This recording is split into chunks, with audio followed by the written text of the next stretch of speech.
Come on.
Oh, hi, Mark. Dude, what the fuck happened to my lighting? What is this? Why do I look like a tomato? Ah! Why do I look like a... Jesus, fuck. What happened here? What? Well, what the helly? Jesus. Why do I look like a tomato? Is it because I'm wearing red? Good lord.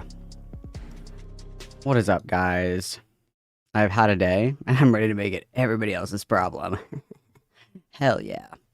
Hell yeah. Let me organize my several beverages here so I don't knock anything over. Let's see.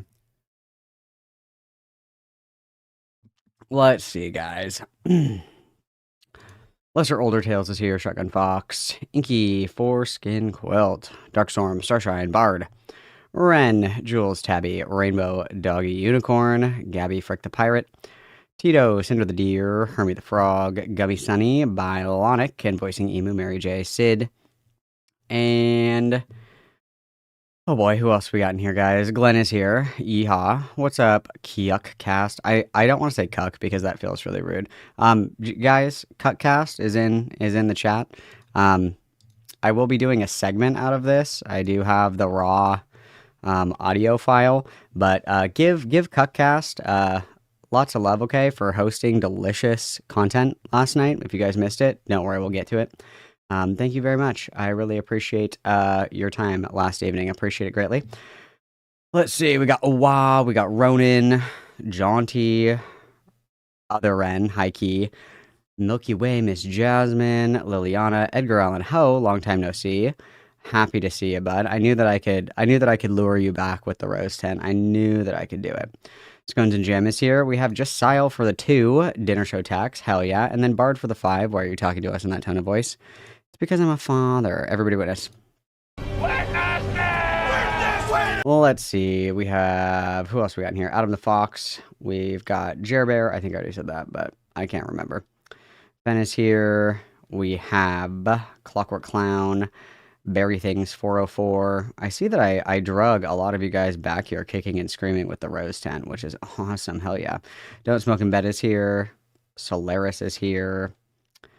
Ronan is here. Rowan, sorry. I'm smoking crack. Key is here. Welcome, Mamacita.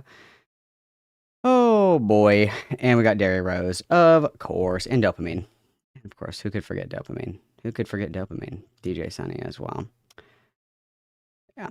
I have the raw audio file. I did not realize until after the fact that I had the wrong microphone hooked up, so I sounded like shit. It sounded good on the audio that I recorded. On the audio that was on Cuck Stream is not good. Is not good. I realized after the fact that I was using the wrong audio. But that's okay. You know, shit happens. Shit happens, bro. Shit happens. How's everybody's day? Is everybody having a blessed day? Is everybody having the best day ever? I sure hope so, bud. I sure hope so. I sure hope so.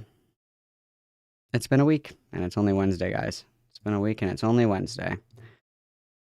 I also got a tattoo yesterday, and so my leg fucking hurts, and I had to wear pants. I can't wear shorts. So it's been rubbing on my leg all day, and it fucking hurts. I'm going through it, okay? I'm having a crisis, okay? I'm having a crisis. And yes, I know. I'm sorry that I did not check to make sure that I had the right microphone set on Discord. That was my bad. That was my bad. Okay, it's my bad. I can't show you my leg because I'm not going to take off my pants. I will not take off my pants. What do you think I am? A streetwalker? Take off my pants. Okay, harlot, settle down. All right, harlot. Chill your shit. Chill your shit. Chill your shit. I can find something that it kind of looks like.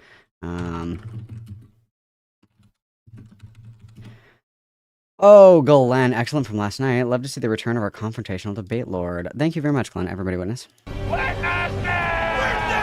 Dude, I can't tell you how much I have missed blood sports. I love blood sports. I live for it. I live for it. So I will not be taking my pants off. That will certainly not be happening. However, this is what it looks like. This is what it's eventually going to be. This picture looks like shit. Hang on. Let me get on Pinterest. Let's click on Pinterest. So, like this wavy blackout. He did like the whole outside of my left leg, like the shin, the whole left side of it in like 2 hours. Very quick. He's very quick. But I can't sit for that long for blackout. So I'm doing my whole leg like that, but I'm doing like patterns like all over the back and up and on my ass cheek. I'm going to do the portal from Rez's portal show. I'm going to do the portal. So just started the outside of my leg and then I'm going to go up all the way around, full blackout, my whole leg. And then of course, I need to fix my blackout sleeve. I think I'm going to do something similar to this over this blackout sleeve. And I learned my lesson to do it in strips, not circles, because when I got this done, I couldn't bend my arm for like a week because it was so fucking painful. So I learned my lesson. I'm doing strips this time. This guy actually specializes in blackout, so I'm not totally fucked, which is very nice. So very cool, very cool. I'm not showing feet. It's not happening. It's not happening, you guys.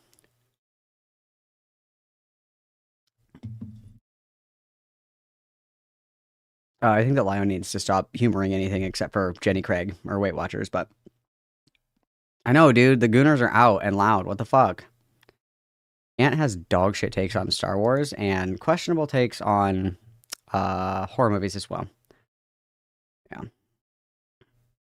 Yeah, Portal ass cheek goes hard as fuck. I know. I'm gonna be a little baby about it. He was like, I have you down for like 4 hours. I was like, number 2, my lord. Number 2. I was like, I can sit for like 2 hours.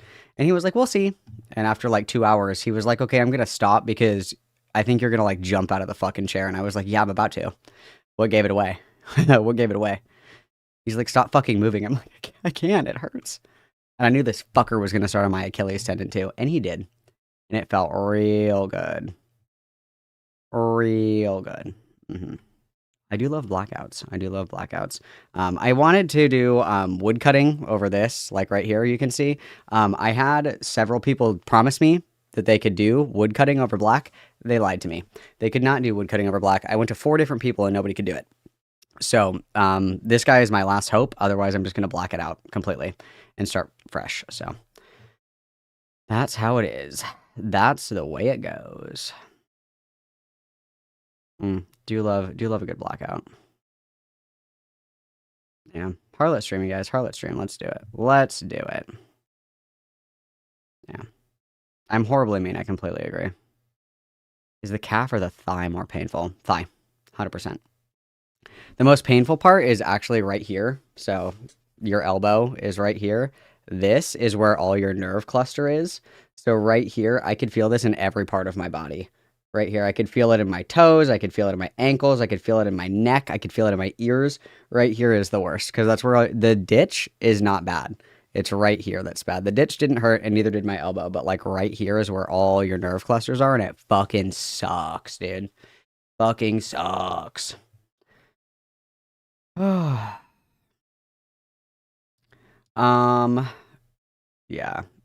The first tattoo I ever got was my calf, so it didn't really bother me that much. Does anyone happen to know where the stream title is from today? Let None Survive. Anybody? Anybody know what song that's from? Anybody? I'll let everybody check. I'll let everybody ponder their little orbs about that. Oh, what is up, Jaden? I hope that you are well. I was surprised, honestly, because this didn't hurt that bad. It's like the inside, like right here is what fucking hurt. This actually didn't hurt that bad at all, but like right here was terrible. I would say right here, in my stomach was probably the worst to get done. My stomach fucking sucked, dude. And I'm gonna have to get that covered too. I contemplated just blacking out my whole body. I'm not even gonna fucking lie to you. I was 16, had $100 and shit to trade. That's the story of most of my tattoos. So now that I'm older, we gotta workshop some of the shit that we did. You know what I mean? Just do it. I might argue with Ant. I don't know. It depends if he makes his way in here. It looks like Ant Tent is down on the totem pole. It looks like we want to do Lio and then Rose. Not do because but you know what I mean. You know what I mean. So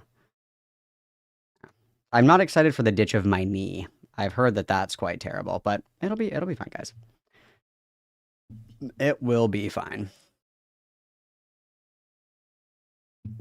Stomach fucking sucks, dude. Stomach fucking sucks. It sucks. No guesses from the song, really. No guesses. No guesses. It's a level up. Satan works alone.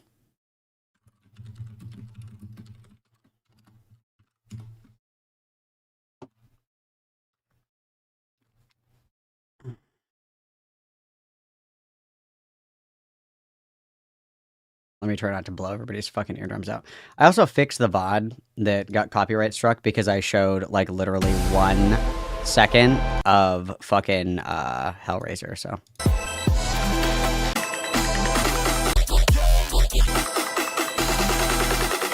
Satan does not work alone. I'd run if I were you.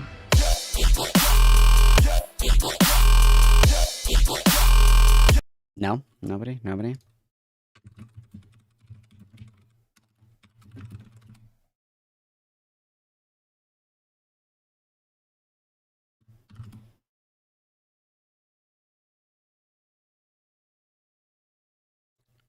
Alright, that's fine. That's fine. That's fine. That's fine, guys. Don't worry about it. Don't worry about it. Okay. Okay.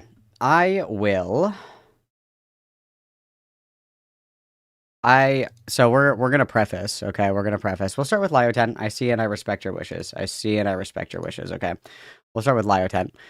So it has been brought to my attention, and I'm gonna make one statement about this.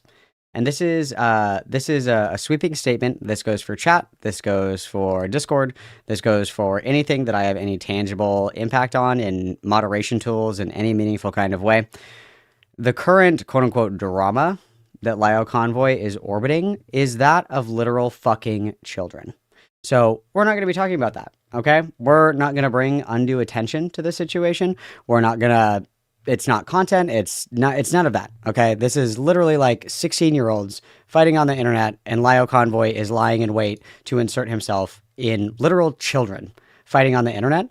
So we will not be going into that. This is something completely unrelated. And if I see it, I will remove it. And I'll even do like an announcement in the Discord or whatever. If I see people fishing for that and sharing it around, I'm going to delete it and I'm going to fucking ban you. These are literal fucking children that we are talking about. Let's be better than Lio Convoy and not spend our time talking to 16-year-olds on the internet. Let's do that. Let's do that. Let's make good choices. You guys, let's do the opposite of what Lio Convoy is doing, okay? If you don't know what I'm talking about, that's okay. Don't worry about it. Don't bring attention to it. The only content here is, where the fuck are the parents? That's literally the only thing that we have to say about the entire situation. And if I see you guys like fucking bringing it up and shit, we're not gonna do it. I will have no part in that. If you guys want to do whatever you want to do on your own time, go ahead and do it, but we will not be participating in that. No justice. Oh my gosh. You're so kind. You're always thinking of me, and I think that that's beautiful. Happy to see you, No Justice. I hope that you are well, my friend. Welcome in, No Justice Raiders. What is Gucci Gang, guys? Today we're doing some more drama coverage. We're doing drama 24/7, 365. If that's not your thing, that's totally cool. But before you go, please hit like on the video. It makes me super happy. You guys are always welcome in the Discord. Discord's free.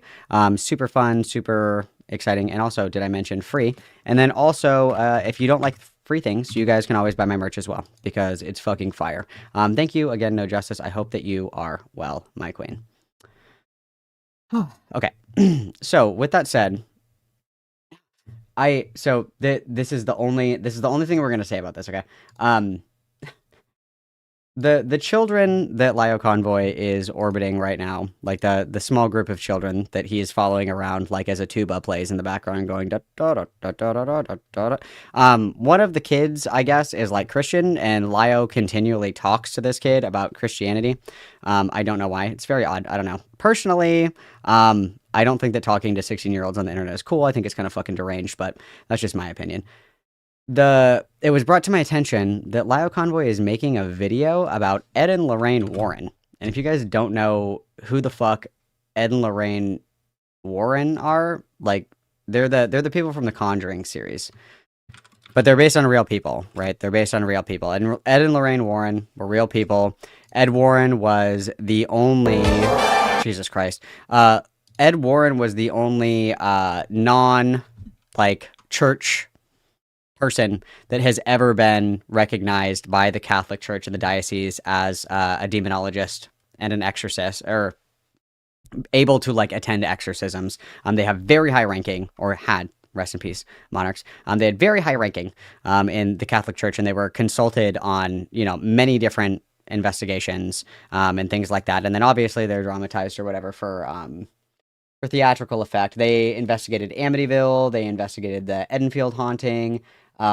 They were part of that trial where it was the only trial in the United States history that was ever tried as not guilty by reason of demonic possession. They worked on that trial. Spin the wheel. If there has been a haunting in the last 40 years, they probably worked on it. So yeah. So it was brought to my attention in learning this horrific fact that fake Christian and heretic Lio Convoy was going to be talking about Ed and Lorraine Warren. It was brought to my attention that he also did a video on Demon House. And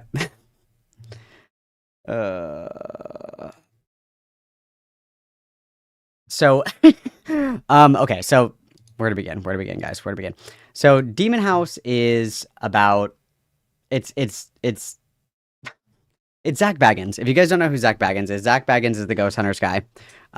He kind of talks like chills. He's got a really fucking weird cadence or whatever. Demon House is a documentary that he did. If you're unfamiliar with Ghost Adventures, it's like Zach Baggins and his, harem of people, and they go to haunted locations and they use their little recording devices and heat monitoring cameras and shit like that. And they try to provoke spirits and catch them on camera. Okay, so they go to haunted places and they do that. And the quintessential hallmark of Ghost Adventures that separates it from other similar style ghost hunting shows is that Zach Baggins will actually lock himself in whatever haunted place he finds himself for 24 hours. Okay, so if he goes to like a haunted asylum or something like that, he locks himself in for like 24 hours or whatever just to see what happens. Okay, so so Zach Baggins has a long history of that. Not long ago, I don't remember what year it was. I think it was like 2017. Uh, it was either 2017 or 2016 because the movie came out in 2018. Can I just get the wiki so I can know like what fucking year this was? What year he did it?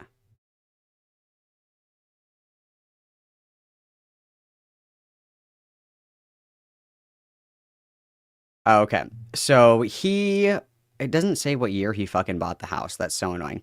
Anyway, you can watch this documentary if you want to. It's actually one of the better like haunted documentaries that I think I've seen. Nightmare was really good, and My Amityville Horror are the two top tier like demonic documentaries that I think actually do a good job.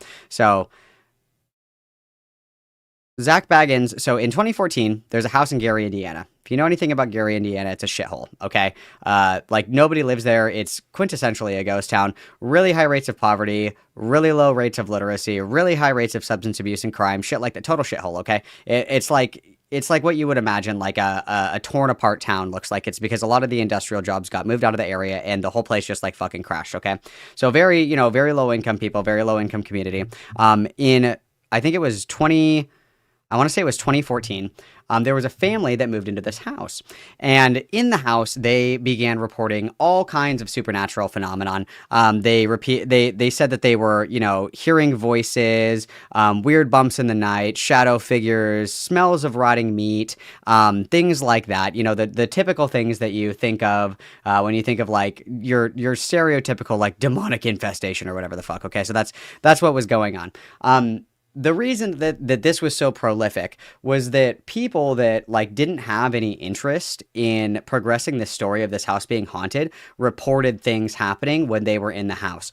So for example, the kids were like pretty severely impacted by the house, whether that, if you don't believe in demons, whatever, take what you will. I'm not here to debate you into believing in demons or the afterlife or whatever. The kids were like very heavily impacted. They weren't acting like themselves. They were being very aggressive, not doing very well. The CPS eventually got called, and one of the CPS workers, it's in the notes. It's actually a legal document where the CPS worker and one of the physicians, they went to the hospital for something. They have in their official reports that this kid growled at them, got up, and walked backwards up a wall. That's in an official report. That's in an actual like medical document, an actual legal document that was documented by CPS.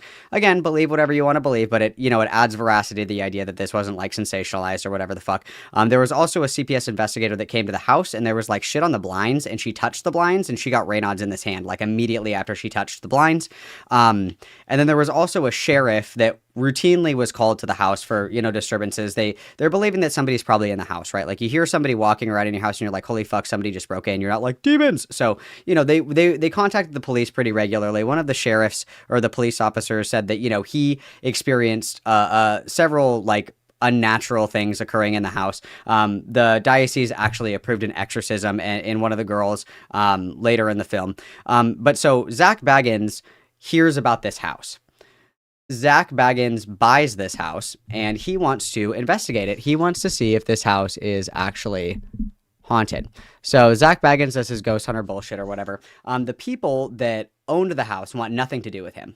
They won't go in the house. They won't talk to him. They won't do anything. They're like, we want nothing to do with this. Leave us the fuck alone. I think it was like one of the cousins or something, did an interview with Zach Baggins, and he went into the house, and the family cut him off entirely. They were like, you've been in the house. We don't want to fuck with you. So, pretty intense, regardless of how you feel about it. As he's making his documentary, there's a lot of weird shit that happens. And that's typically how Ghost Adventures goes, right? Like there's weird shit that goes on and they record it. And it could be just, like something happening, or it could be paranormal shit. You decide, viewer beware, or whatever. So there's like really high electromagnetic fields in a certain part of the house. And the guy that comes out and uses like the little, pulsometer or whatever, he gets like sick. Like all of his organs start shutting down just like randomly. And they're like, "Oh, okay, that's interesting." Um the family that lived there before the family that was haunted found Zach Baggins, and they were like, we lived in this house before all the reports of paranormal activity, and they catch like weird shit on the recordings. Like it sounds like somebody says one of the girls' names, something like that, and then one of the other girls starts cutting herself just like out of the fucking blue. So they were like, holy fuck. And so they approved an exorcism on this girl as well. The diocese did. And Zach Baggins locks himself in the house overnight. One of his camera crew members actually goes like fucking batshit insane.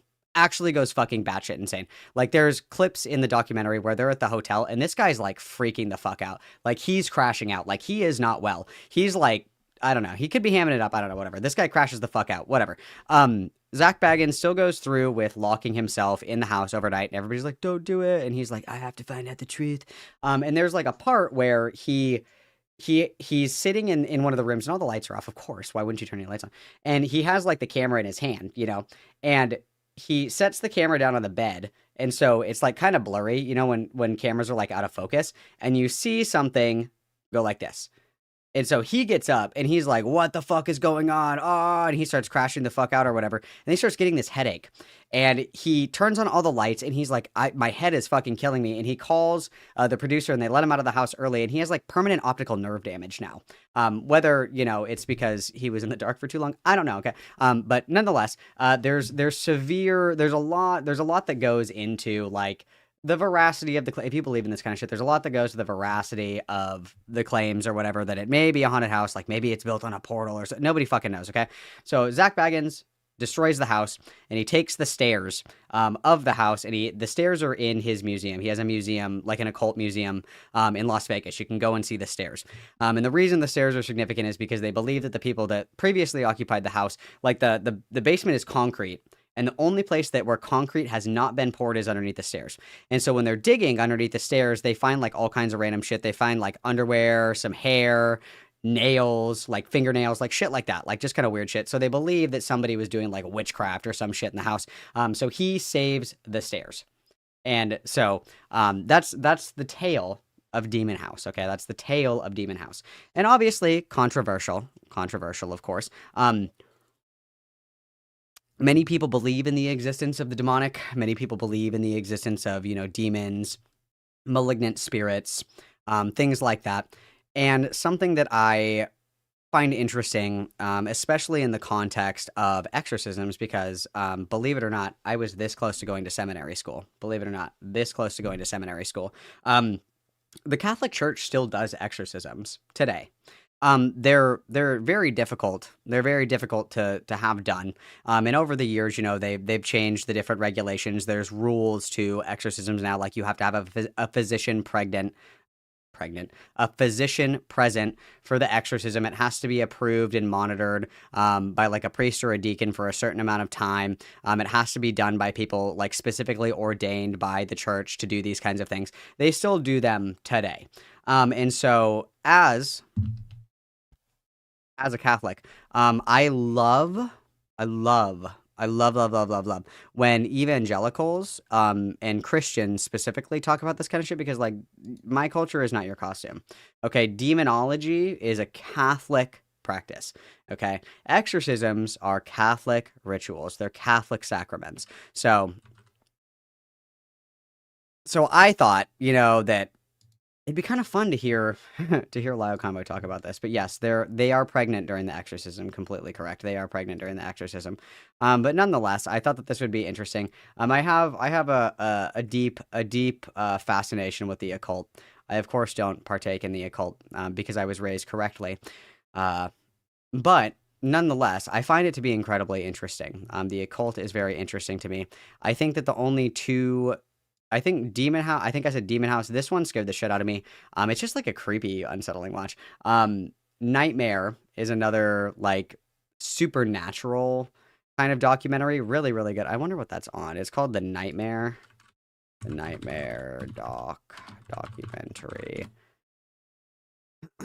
This is on, it's on Tubi and Amazon Prime. So The Nightmare follows people who suffer from sleep paralysis. And one of the things that's really interesting is throughout history, anybody who has sleep paralysis, they all report the same things.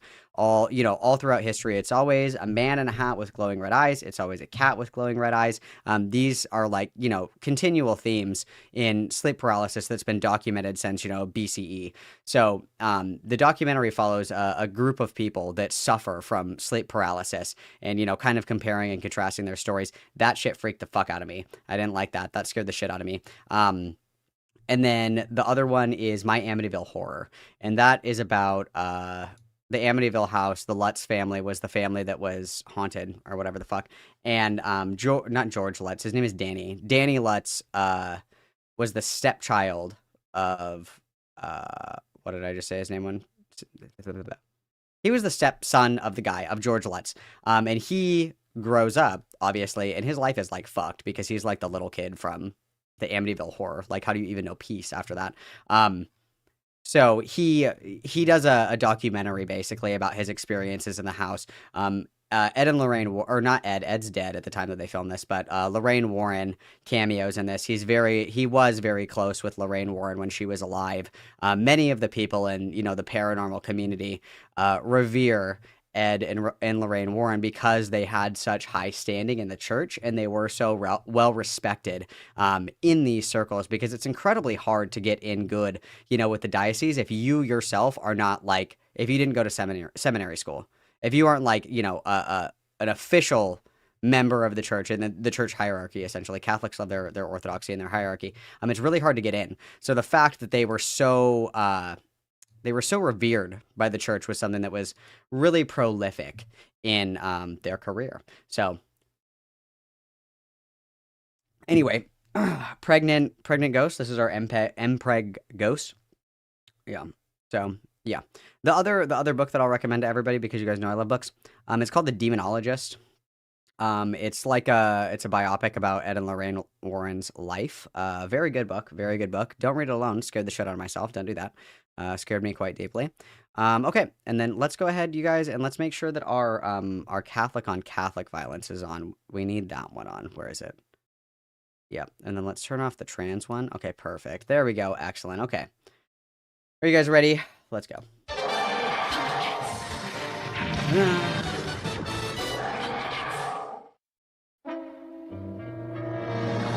I have a lot of Ed and Lorraine's books. I have Andrea Perron's book, House of Darkness, House of Light, the werewolf one, the Amityville Horror one, and the Demonologist. The Demonologist is a really good book. I'm Lyle Convoy. I'm a Christian. And I'm fat. And this film is dangerous. Very true. A story about a man buying a demon-infested house becomes a documentary. Years later, I watch it and feel the need to speak out. My editing is garbage. As always, I'd like to thank my patrons for making this possible. If you like my content and want to support me, the link is in the description. A disclaimer before we begin. I have. It's very, very good. And Lio is not Catholic. So. Unfortunately, we're cooking with ass, not with gas. So, yeah. This video is about theology. If that's not your cup of tea, feel free to click away. Back, I'm a Christian, and I'm unapologetic about it. While I don't celebrate Halloween, I know covering this will be something people may take interest in around this time of the year. The subject of today's video is Demon House, a documentary produced by Ghost Adventures' Zach Baggins. I've seen a bit of his show, but I think the way he and many others like him go about things is not only goofy, but flatly dangerous. We'll get into that later. While the documentary has a bit of narrative flair, it's actually pretty subdued. To be clear, I'm going to be addressing the events as they're presented in the good faith that this isn't a hoax or all made up. This video isn't a review about the film itself, it's about theology, and we'll address the following: the timeline. Okay. Line of events, what demons are, what demons can do, how to get rid of them, and how Zach messed up. Time to start. Okay, guys, how do you get rid of them? Tell me. In 2011, LaToya Ammons made national news as her house in Cary, Indiana is reported as a haunted house. This is corroborated via police reports and report of a social worker. LaToya claims there's been demons in the house, at one point getting a psychic in there to confirm that it had around 200 demons present. These demons have been terrorizing her family with noises, shadowy figures, flies, and other paranormal experiences. Did he use the scary movie one? Terrorizing her family with noises, shadowy figures, flies, and other... Okay, just checking. I thought that was the scene from Scary Movie 2. Never mind. Paranormal experiences. This culminated in one child being possessed and walking backwards up a wall with a child protective services agent witnessing it. There's also been law enforcement members that have reported strange activity in the house, such as an oily substance dripping from the blinds that lacked a source, or Captain Charles Austin's own accounts of paranormal communication via radio. Found in the basement under the stairs were several unusual items buried several feet into the dirt. Local Reverend Michael Maginot was called to the location and performed several exorcisms, deeming the family tormented by demons. In 2012, LaToya and her family left the home. After the events caught the attention of Zach, he brought the home in 2014 up front and began his study and documentary of the house in 2016. Still so slow. This led to multiple incidents in Zach's crew, including one member going off the rails after challenging the demon, and Zach himself being physically harmed by it, leading to permanent double vision. Before he released the film, he concluded the study by demolishing the house. However, the basement stairs and dirt were kept by Zach, and are an attraction in his haunted museum to this day. What I did a full demons? explanation of what demons are in my Has-Been Hotel comparison video. In your Has-Been Hotel video, dog? Okay, yeah. And short of it is that they're fallen angels, angels that rebelled against God and were cast out of heaven. They currently roam the earth and cause all sorts of trouble, and part of that is generally terrorizing people. I'll be doing a lot of referencing to the Bible going forward here, but I'm being sparse in this section here only because I covered that in a previous video, and I think you should check it out. Let's do it. Let's What go can through they the film do? and compare its claims to what demons have been seen doing in the Can they bounce on it crazy style? I don't know. Let's find out. biblical texts. Number 1. Can more than one demon inhabit a small space? Yes, according to Mark chapter 5, Jesus encountered a demon-possessed man. In verse 9 of the chapter, he asked the demon its name, and the demon replied, "My name is Legion, for we are many."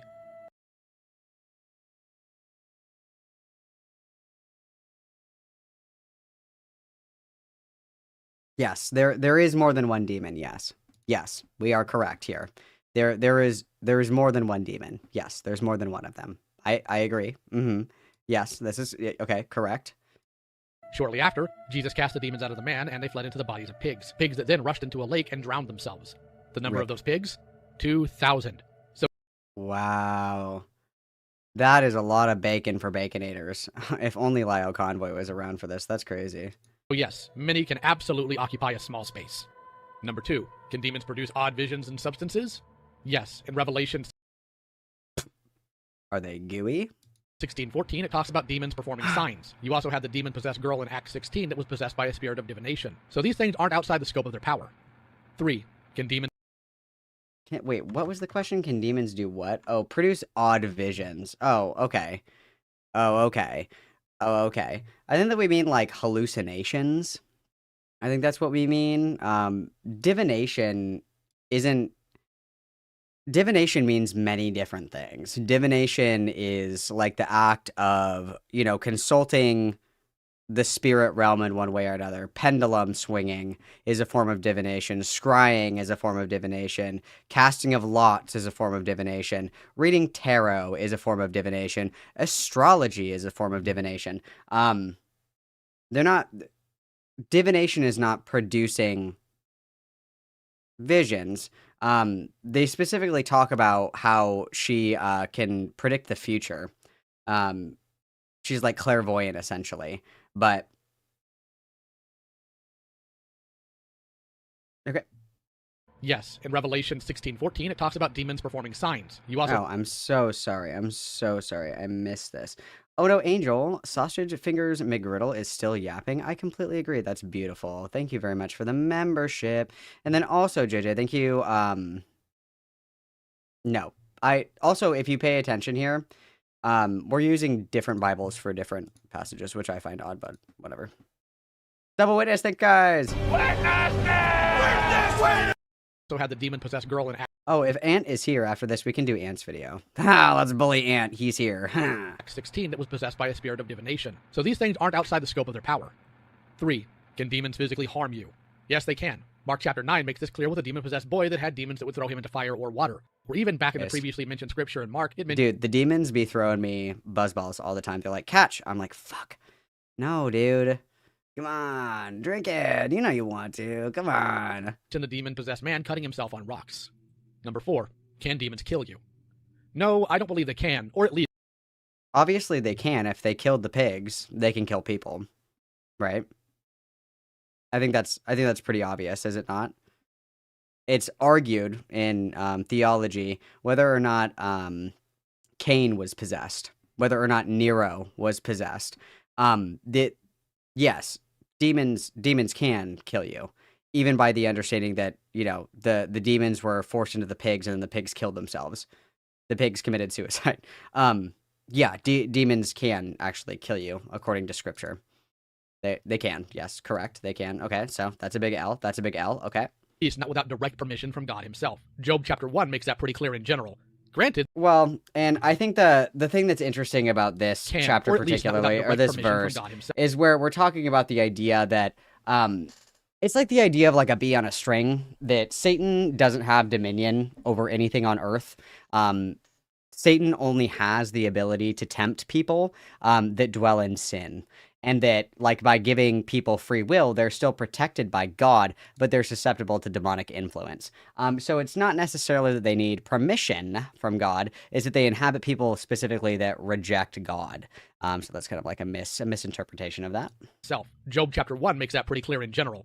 Granted, they may try to, but if they could, we'd all be dead by now. I don't believe this to be something they can do on their own. I also don't believe they can possess someone and use that host to kill someone else against their will for the same reason.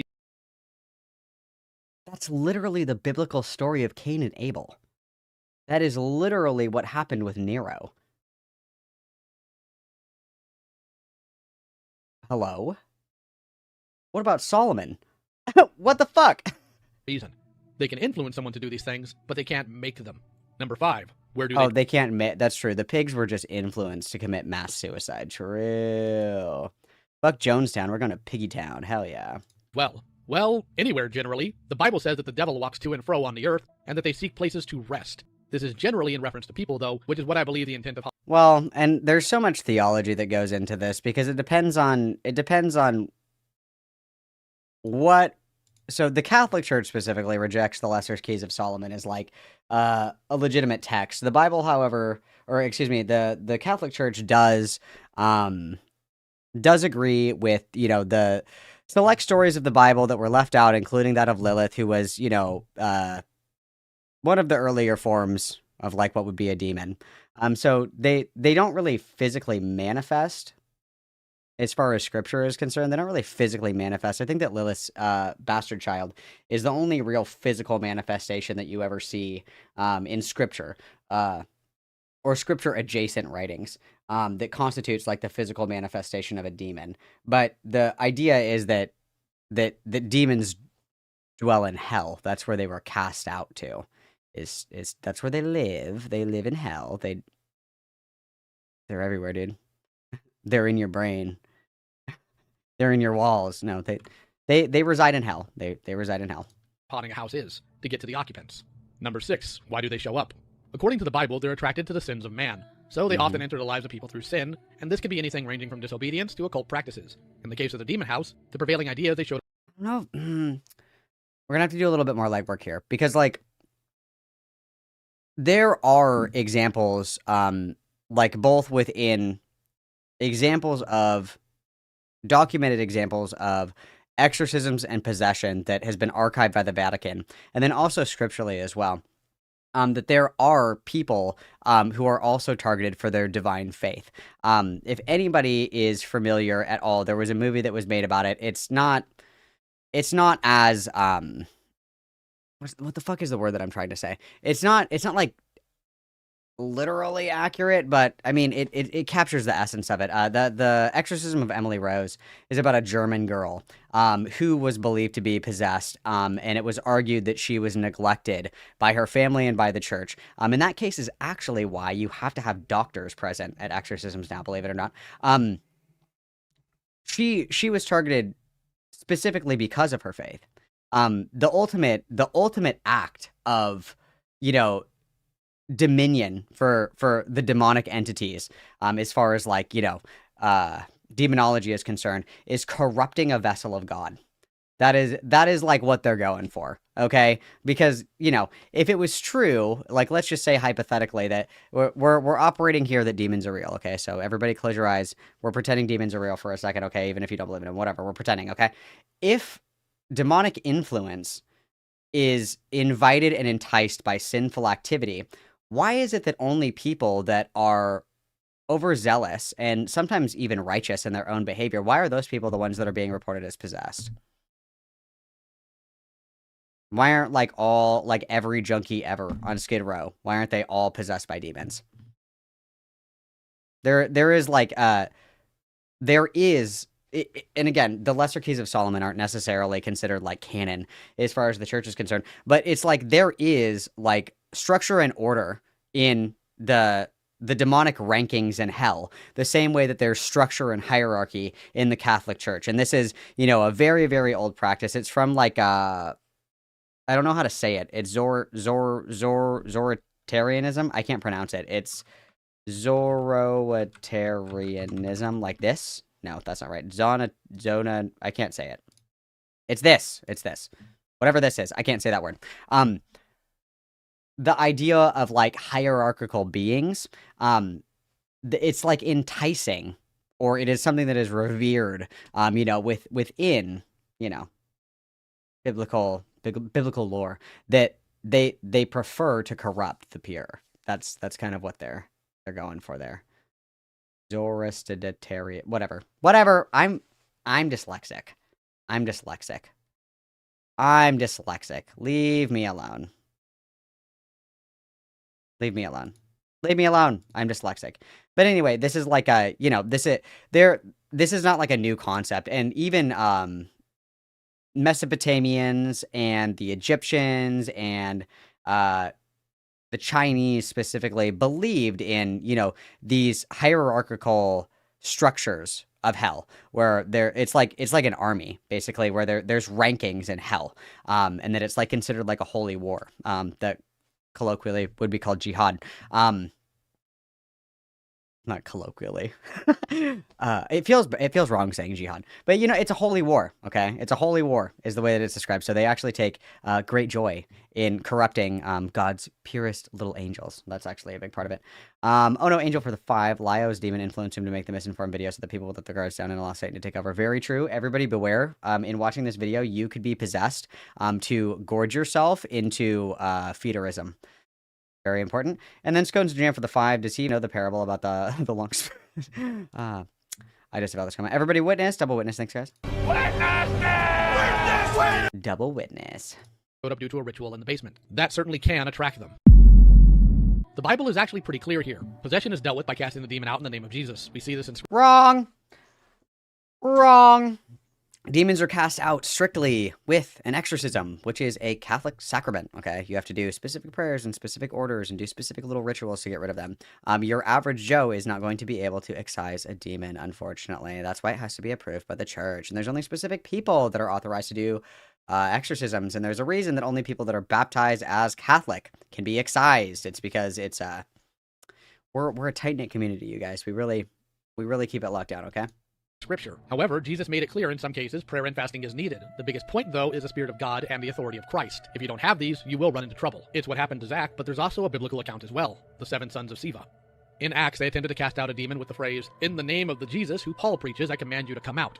And how did the demoniac respond? By saying, Jesus, the demoniac, there's a demoniac on the loose, you guys.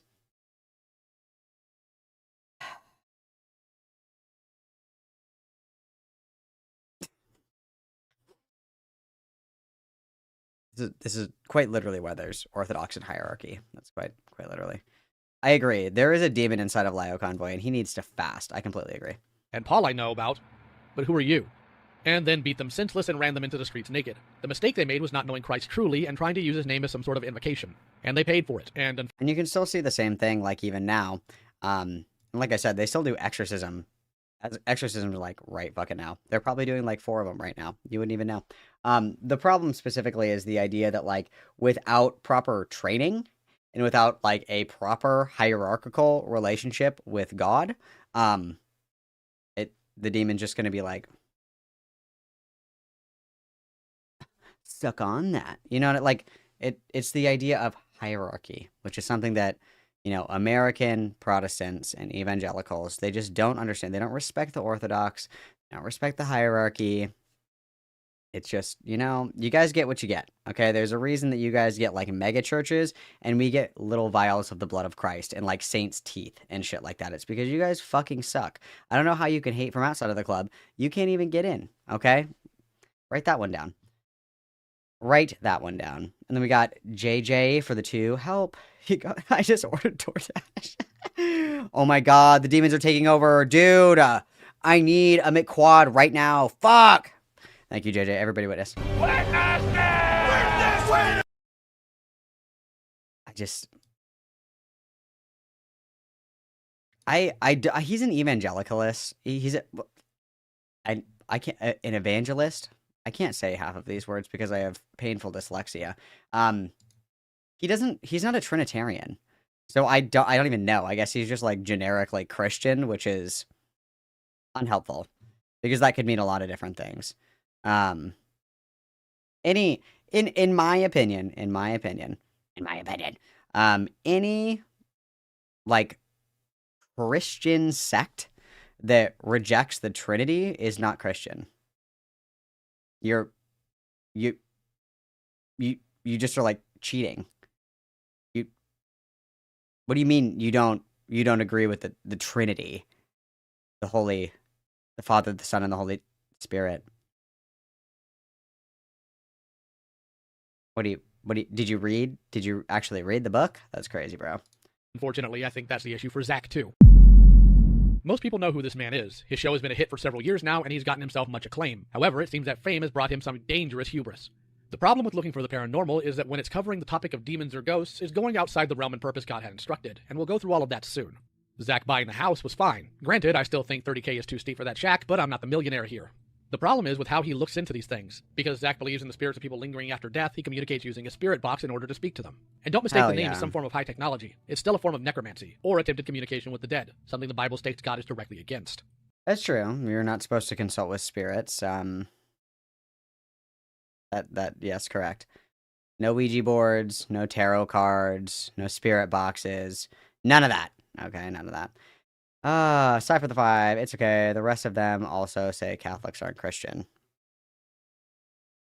I mean, who was here first, bitch? Who was here first? Who was here first? Okay? Who was here first? The Catholics. The Catholics know what's up, okay?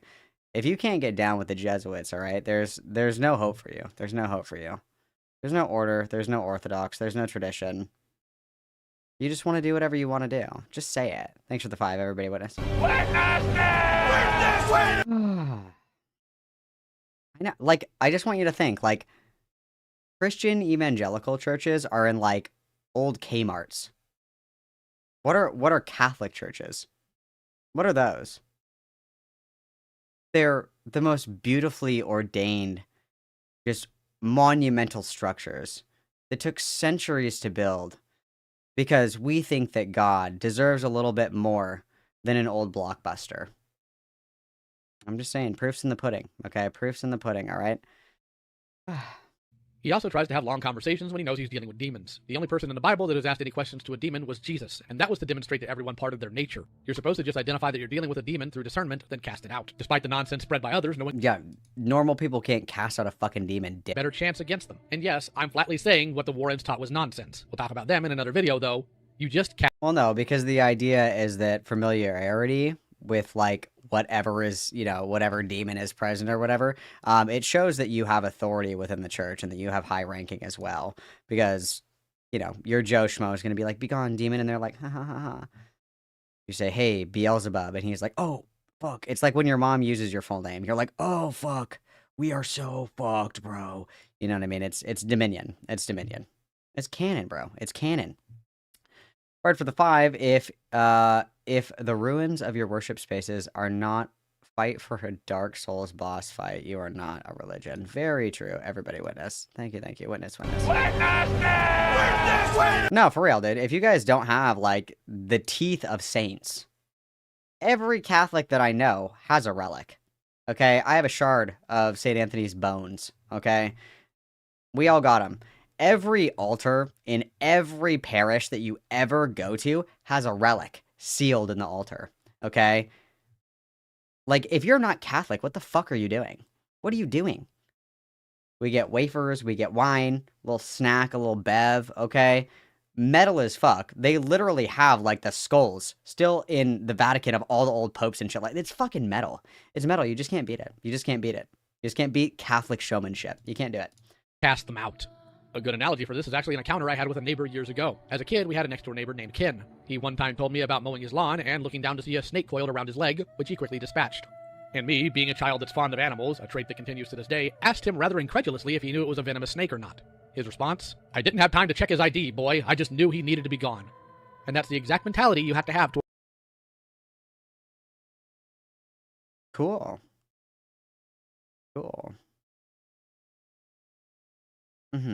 towards these things. Zach has, by his own admission, been possessed multiple times on his show. A man with a strong relationship with God won't have that issue. And as it says in Matthew, when a demon is cast out and the Spirit of God doesn't inhabit its previous dwelling, it will return to it with 7 more worse than itself. Each time Zach plays with fire like this, he's endangering himself. With this Dude, true. Double the possession and give it to the next person. That's totally how it works. this incident damaging his sight. Like,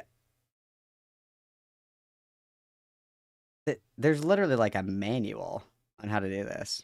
There's like a whole like they wrote like a whole book, like a whole exorcism for dummies, like a whole thing. Go to like seminary school for it, you know, go study at like the Vatican and shit. It's actually a thing, you know. Like, the argument, of course, is that demonology is a science akin to theology, that it's like the study of, you know, the hierarchy of demons, the way that theology is like a study of religion. But Pastor Keith can just play Wonderwall on his guitar for a group of 16-year-old girls with his rock revival jeans, and the demon will be gone. Because maybe Christ is gonna be the one that saves me. Just been really sad since the divorce, guys. Thanks for being here with me. 'Cause after all... Yep. True.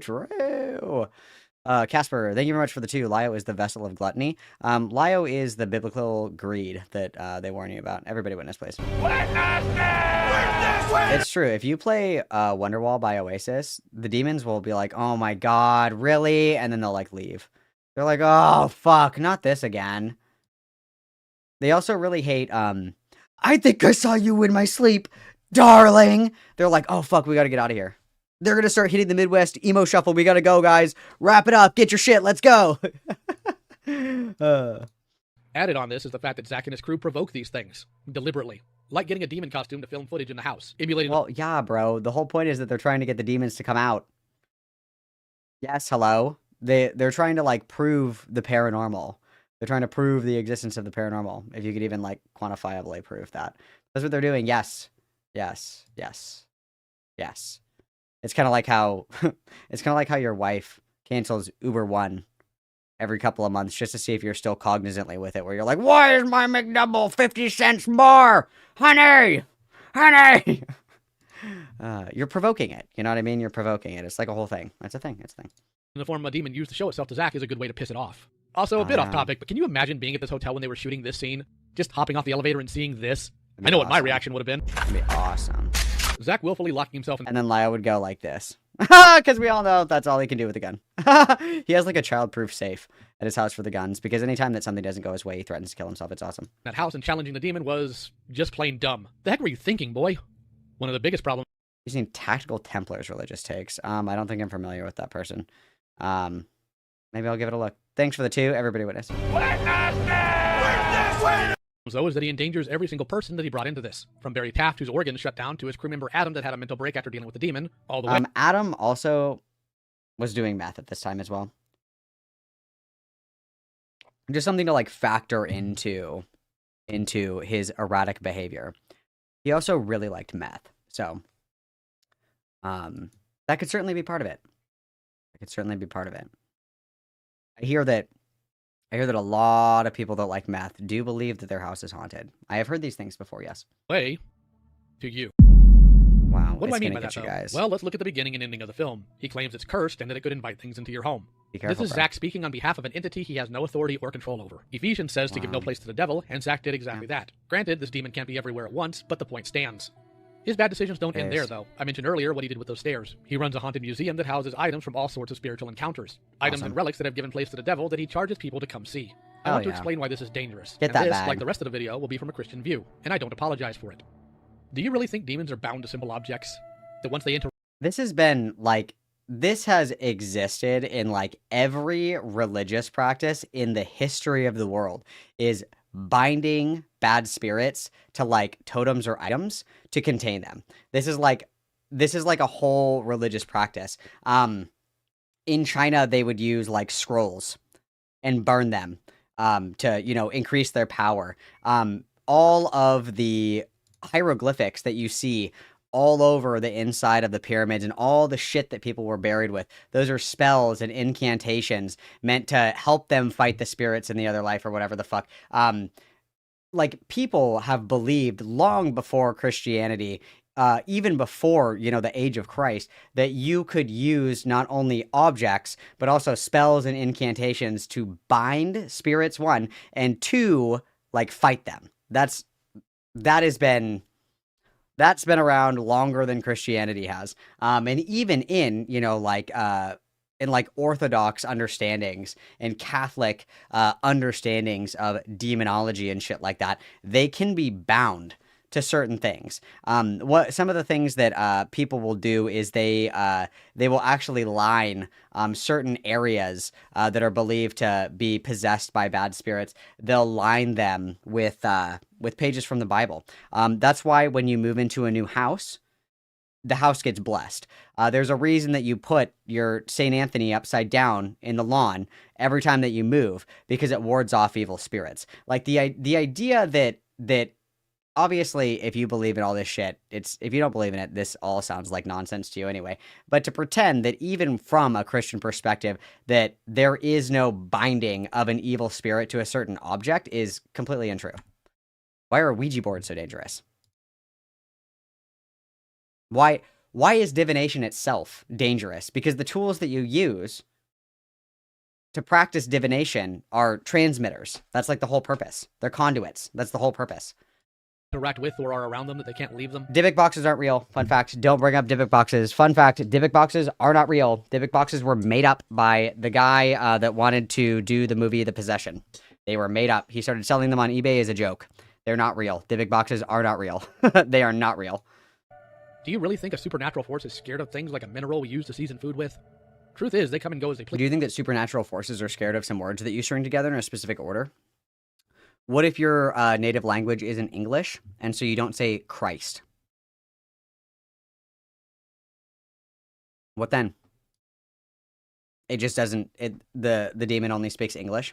Technically speaking, the only thing that would get rid of a demon is if you spoke Aramaic. And how many people alive speak Aramaic? Very few.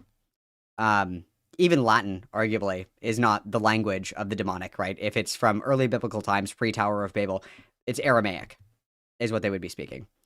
So,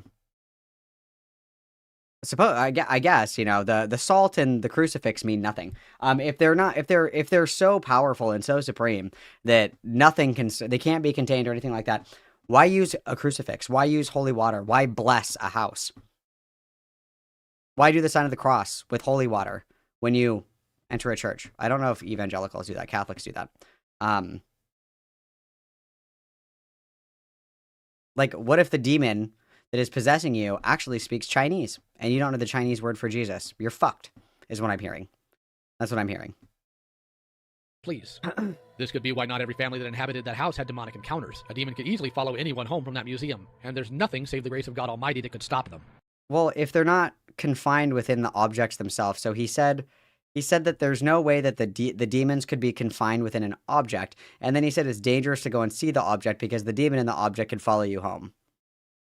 Is the demon in the doll or not? Because it sounds like you said the demon wasn't in the doll. If you don't believe the demon's in the doll, then there's nothing wrong with looking at the doll. Hello? The doll. Hello? Zach keeps this museum open due to both his curiosities and the financial gain. He had paranormal experiences as a child, and it made him interested in the subject. And I get that. I had experiences in childhood too. But what profit is it if a man gains the world but loses his soul? No, you guys don't get holy water? Oh, dude, that sucks.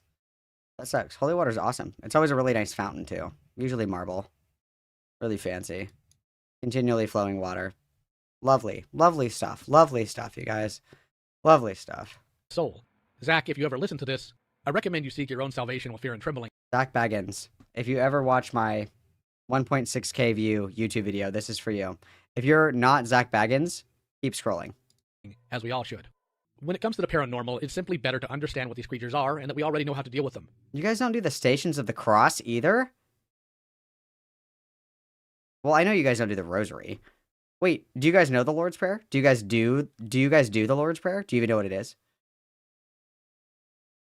Do you guys have any of that stuff?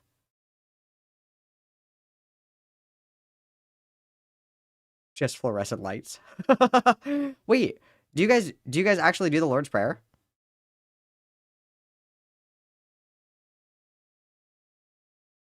Are you gonna look me dead in the eyes and say that you guys don't do the Lord's Prayer?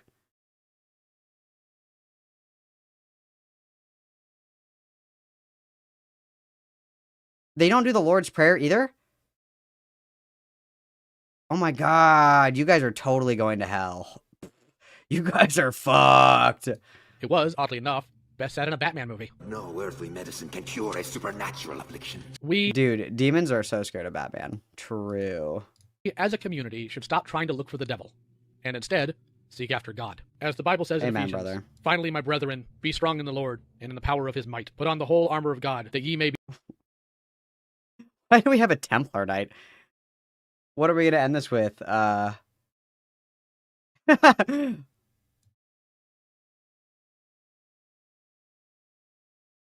Was Lio like pro Crusades? That's awesome. That's awesome. That's awesome. He loved the Crusades. That's so cool. Be He's able to stand against the wiles of the devil. For we wrestle not against flesh and blood, but against principalities, against powers, against the rulers of the darkness of this world, against spiritual wickedness in high places. Wherefore take unto you the whole armor of God, that ye may be able to withstand in the evil day, and having done all, to stand. Stand therefore, having your loins girt about with truth, and having on the breastplate of righteousness, and your feet shod with the preparation of the gospel of peace. Above all, Dude, what a fucking loser. What a fucking loser. What a loser. What a loser. Look at my Templar Knights, dog. We're never spreading Christianity. What a fucking weirdo, bro. What a weirdo, bro. What a weirdo, bro. A Templar Knight. Crazy.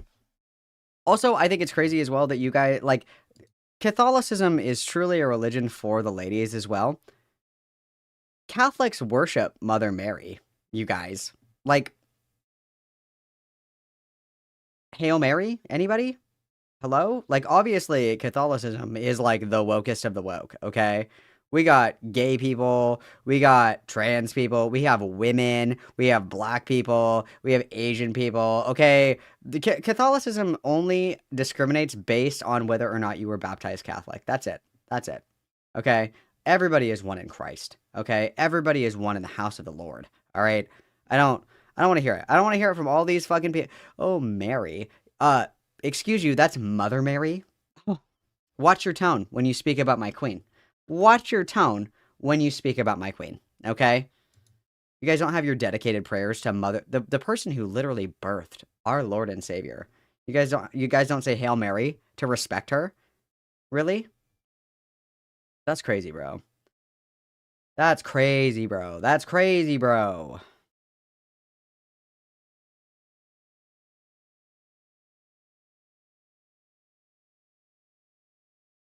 Ave Maria.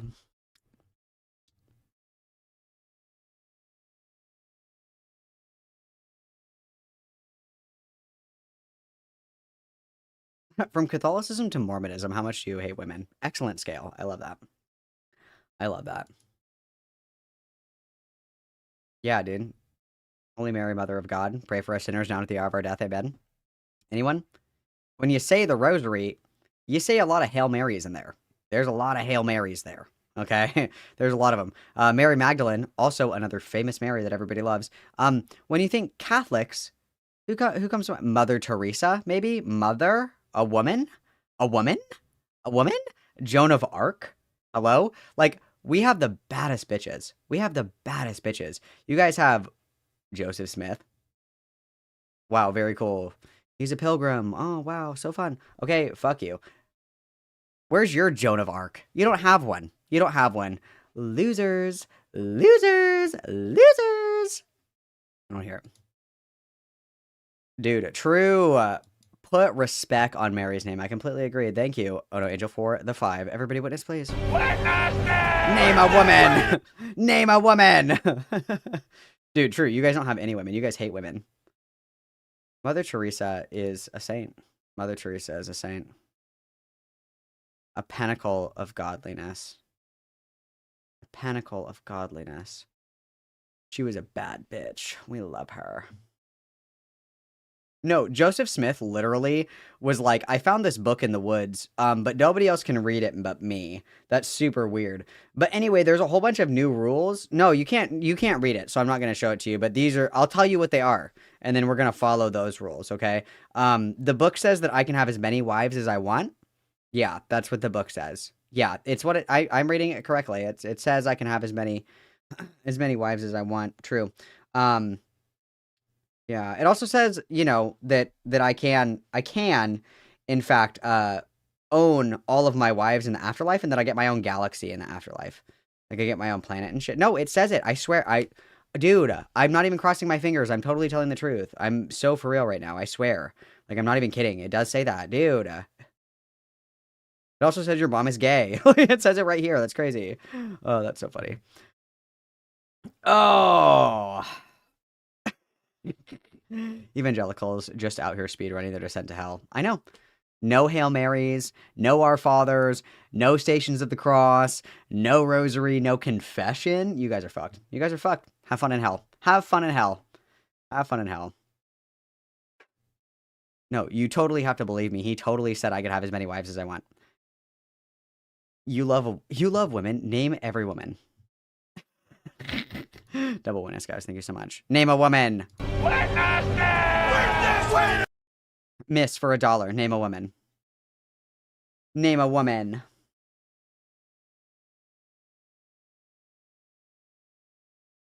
I just think that Joseph Smith was like so Chad. He was like, yeah, dude, it's actually super cool. We get to have as many bitches as we want. And they're like, it says bitches in there. It's like, I didn't write it. God did, obviously. Duh. Like, yeah. So anyway, guys, we can have as many wives as we want. Isn't that awesome? That's super cool.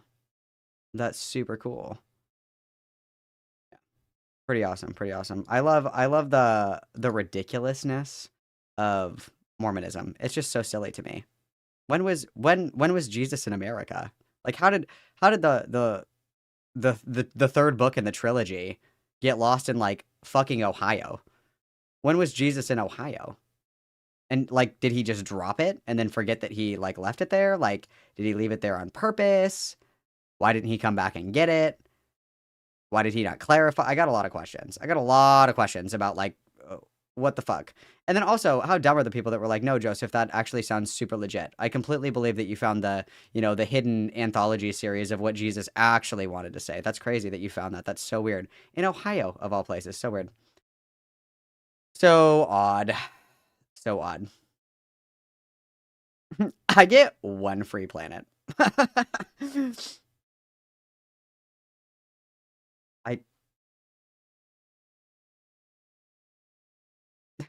He was side questing. True, hell is in Ohio. I completely agree. And then also, how come in the new Bible, the only places that are like saved from the rapture are like Idaho and Utah? Why are those the only places that aren't gonna burn? Why Idaho and Utah? Why not like, I don't know, like the Middle East, like where the Garden of Eden was? What? Why Utah and why parts of Idaho? Like, why are those the only two places that are gonna be safe? And then what if you're not Mormon, but you make it in the safe zone? You know, like what if I'm not Mormon and the rapture happens, but I make it to Utah just in time? Do I get to live because I'm in the safe zone? Or no? Am I fucked because I'm not Mormon? Like, what are the rules here? Do we just have to get there, or Missouri is saved as well? Not even a good state. The Garden of Eden was in Jackson County, Missouri. Sorry, you're right. My bad. Sorry, I totally forgot. Totally forgot. He's like evangelical or something. I just think religion's fun. Religion is really fun to me. Religion is very fun to me. He was a sweet Midwestern boy at heart. God's chosen people of Salt Lake City, Utah. Yeah, true. Oh my god. And then they choose like the creepiest motherfuckers as well. Like, have you ever seen a picture of Warren Jeffs? That guy's scary looking. Like, at least in, like, not Mormonism, I guess. Everybody makes Jesus like super Chad. Like, they were like, Michelangelo, can you please stop making the biblical statues so sexy? And he was like, no, I'm honoring God. Jesus needs an 8-pack. And they were like, Michelangelo, please. Like, what are you doing? Like, and then they have like Warren Jeffs. That doesn't seem to make much sense. What about super ripped Catholic Korean Jesus? Like, I feel like we have higher expectations for our leaders, you know? Like, Jesus is always depicted as very slay, okay? Very slay. And then you have Warren Jeffs. I don't know. I'm just saying, I don't think that he is conventionally attractive enough to be a prophet. I'm just going to say it. I don't think he's conventionally attractive enough to be a prophet of God.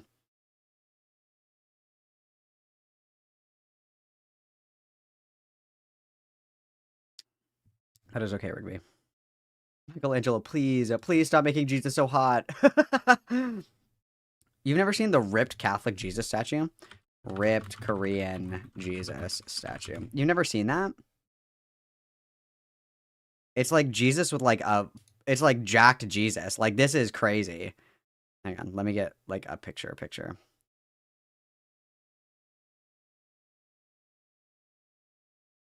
Here. This is stacked Korean Jesus. This is stacked Korean Jesus. This is a real statue. Like, you guys are going to tell me that Warren Jeffs could ever be depicted in this way. If this isn't love for Christ, I don't know what is. If this isn't devotion, like, yeah, Christ was jacked. He was absolutely fucking ripped. Yeah. He was God, obviously. Yeah, dude. He's going to rip his arms right off of he's going to pull the nails right out. No, it's fucking awesome. It's fucking awesome. It's awesome. It's awesome. And I also love how Michelangelo kept making the statue of Satan too sexy. They were like, stop, you're making the statue of Satan too hot. And he was like, well, isn't he supposed to be tempting? And they were like, are you gay? And he was like, no, I just really like male 6-packs made out of marble. I just have a passion for it. No, why would you even ask that? That's weird. Anyway, I'll make a less sexy Satan statue. My bad.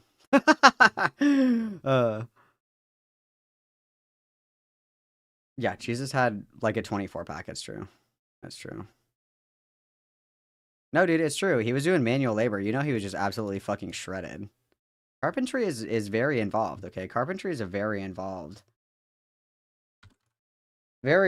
task. A very involved task. My 83-year-old grandma will throw hands if people don't think that Mary Magdalene was Jesus' wife. Thank you for the 5. Everybody, what is? Dude, Catholics have a very strong affinity for Mary Magdalene, okay? Very strong affinity.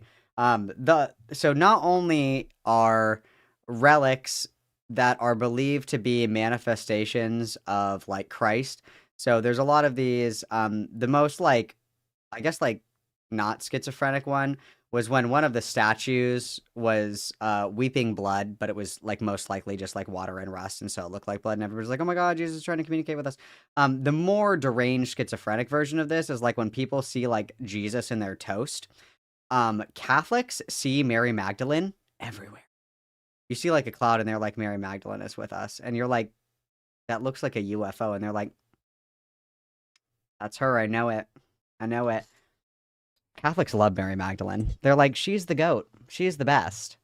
She's the better of the two Marys, even. They're Catholics love Mary Magdalene so much. Oh, I'm so sorry that I missed your witness. What the fuck is wrong with me? I'm so sorry. Baby Parrot has joined me watching the stream. Very awesome. I hope that your parrot learns to say Mamacita. Witness. Witness! No, dude, the YouTube auto mod is out of control. Out of control. Dude, Mary Magdalene is so slay. It's true. Catholics just love women. I don't know what to say. We're the least misogynistic of all religions, okay? All religions. Let's go, Catholics. Let's go. Okay, I'm gonna go piss girl really quick, you guys, and then we're gonna watch Anthony's video because it's only 20 minutes long, and then we're gonna do some Rose Tent. Okay? I'm gonna put on your key jangling. I'm gonna put on your music. Everybody behave, and I'll be back in just a moment, okay? Everybody behave. Christ is watching.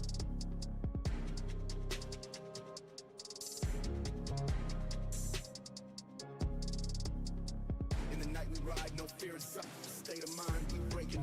In the night we ride, no fear is up. State of mind, we breaking. In the night we ride, no fear is up. State of mind, we breaking. Yo, we thuggin', never gonna stop. Yo, we thuggin', never gonna stop. In the night we ride, no fear is up. State of mind, we breaking. In the night we ride, no fear is up. State of mind, we breaking. In the night we ride, no fear is up. State of mind, we breaking. Yo, we thuggin', never gonna stop. Yo, we thuggin', never gonna stop.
No fear is up, state of mind, we breaking.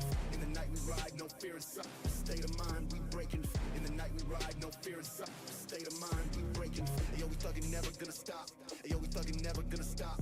In the night we ride, no fear is up, state of mind, we breaking. In the night we ride, no fear is up, state of mind, we breaking. In the night we ride, no fear is up, state of mind, we breaking. Yo, we thuggin', never gonna stop. Yo, we thuggin', never gonna stop. Yo, we thuggin', never gonna stop. Yo, we thuggin', never gonna stop. Yo, we thuggin', never gonna stop. Yo, we thuggin', never gonna stop.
No fear is up, state of mind, we breaking. In the night we ride, no fear is up, state of mind, we breaking. In the night we ride, no fear is up, state of mind, we breaking. Yo, we thuggin', never gonna stop. Yo, we thuggin', never gonna stop. In the night we ride, no fear is up, state of mind, we breaking. In the night we ride, no fear is up, state of mind, we breaking. In the night we ride, no fear is up, state of mind, we breaking. Yo, we thuggin', never gonna stop. Yo, we thuggin', never gonna stop. Yo, we thuggin', never gonna stop. Yo, we thuggin', never gonna stop. Yo, we thuggin', never gonna stop.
Alright, I'm back.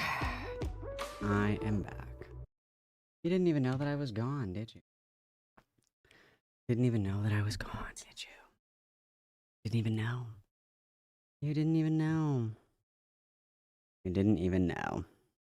They did commission the brother, and he made the Lucifer statue even sexier. Very true. It's a sexy, sexy Lucifer. Sexy Lucifer, let's go. Oh, hell yeah, Ant's here. We get a shit on Ant. Yes. Debate Zach Baggins. Okay. Let me see if I can find this one.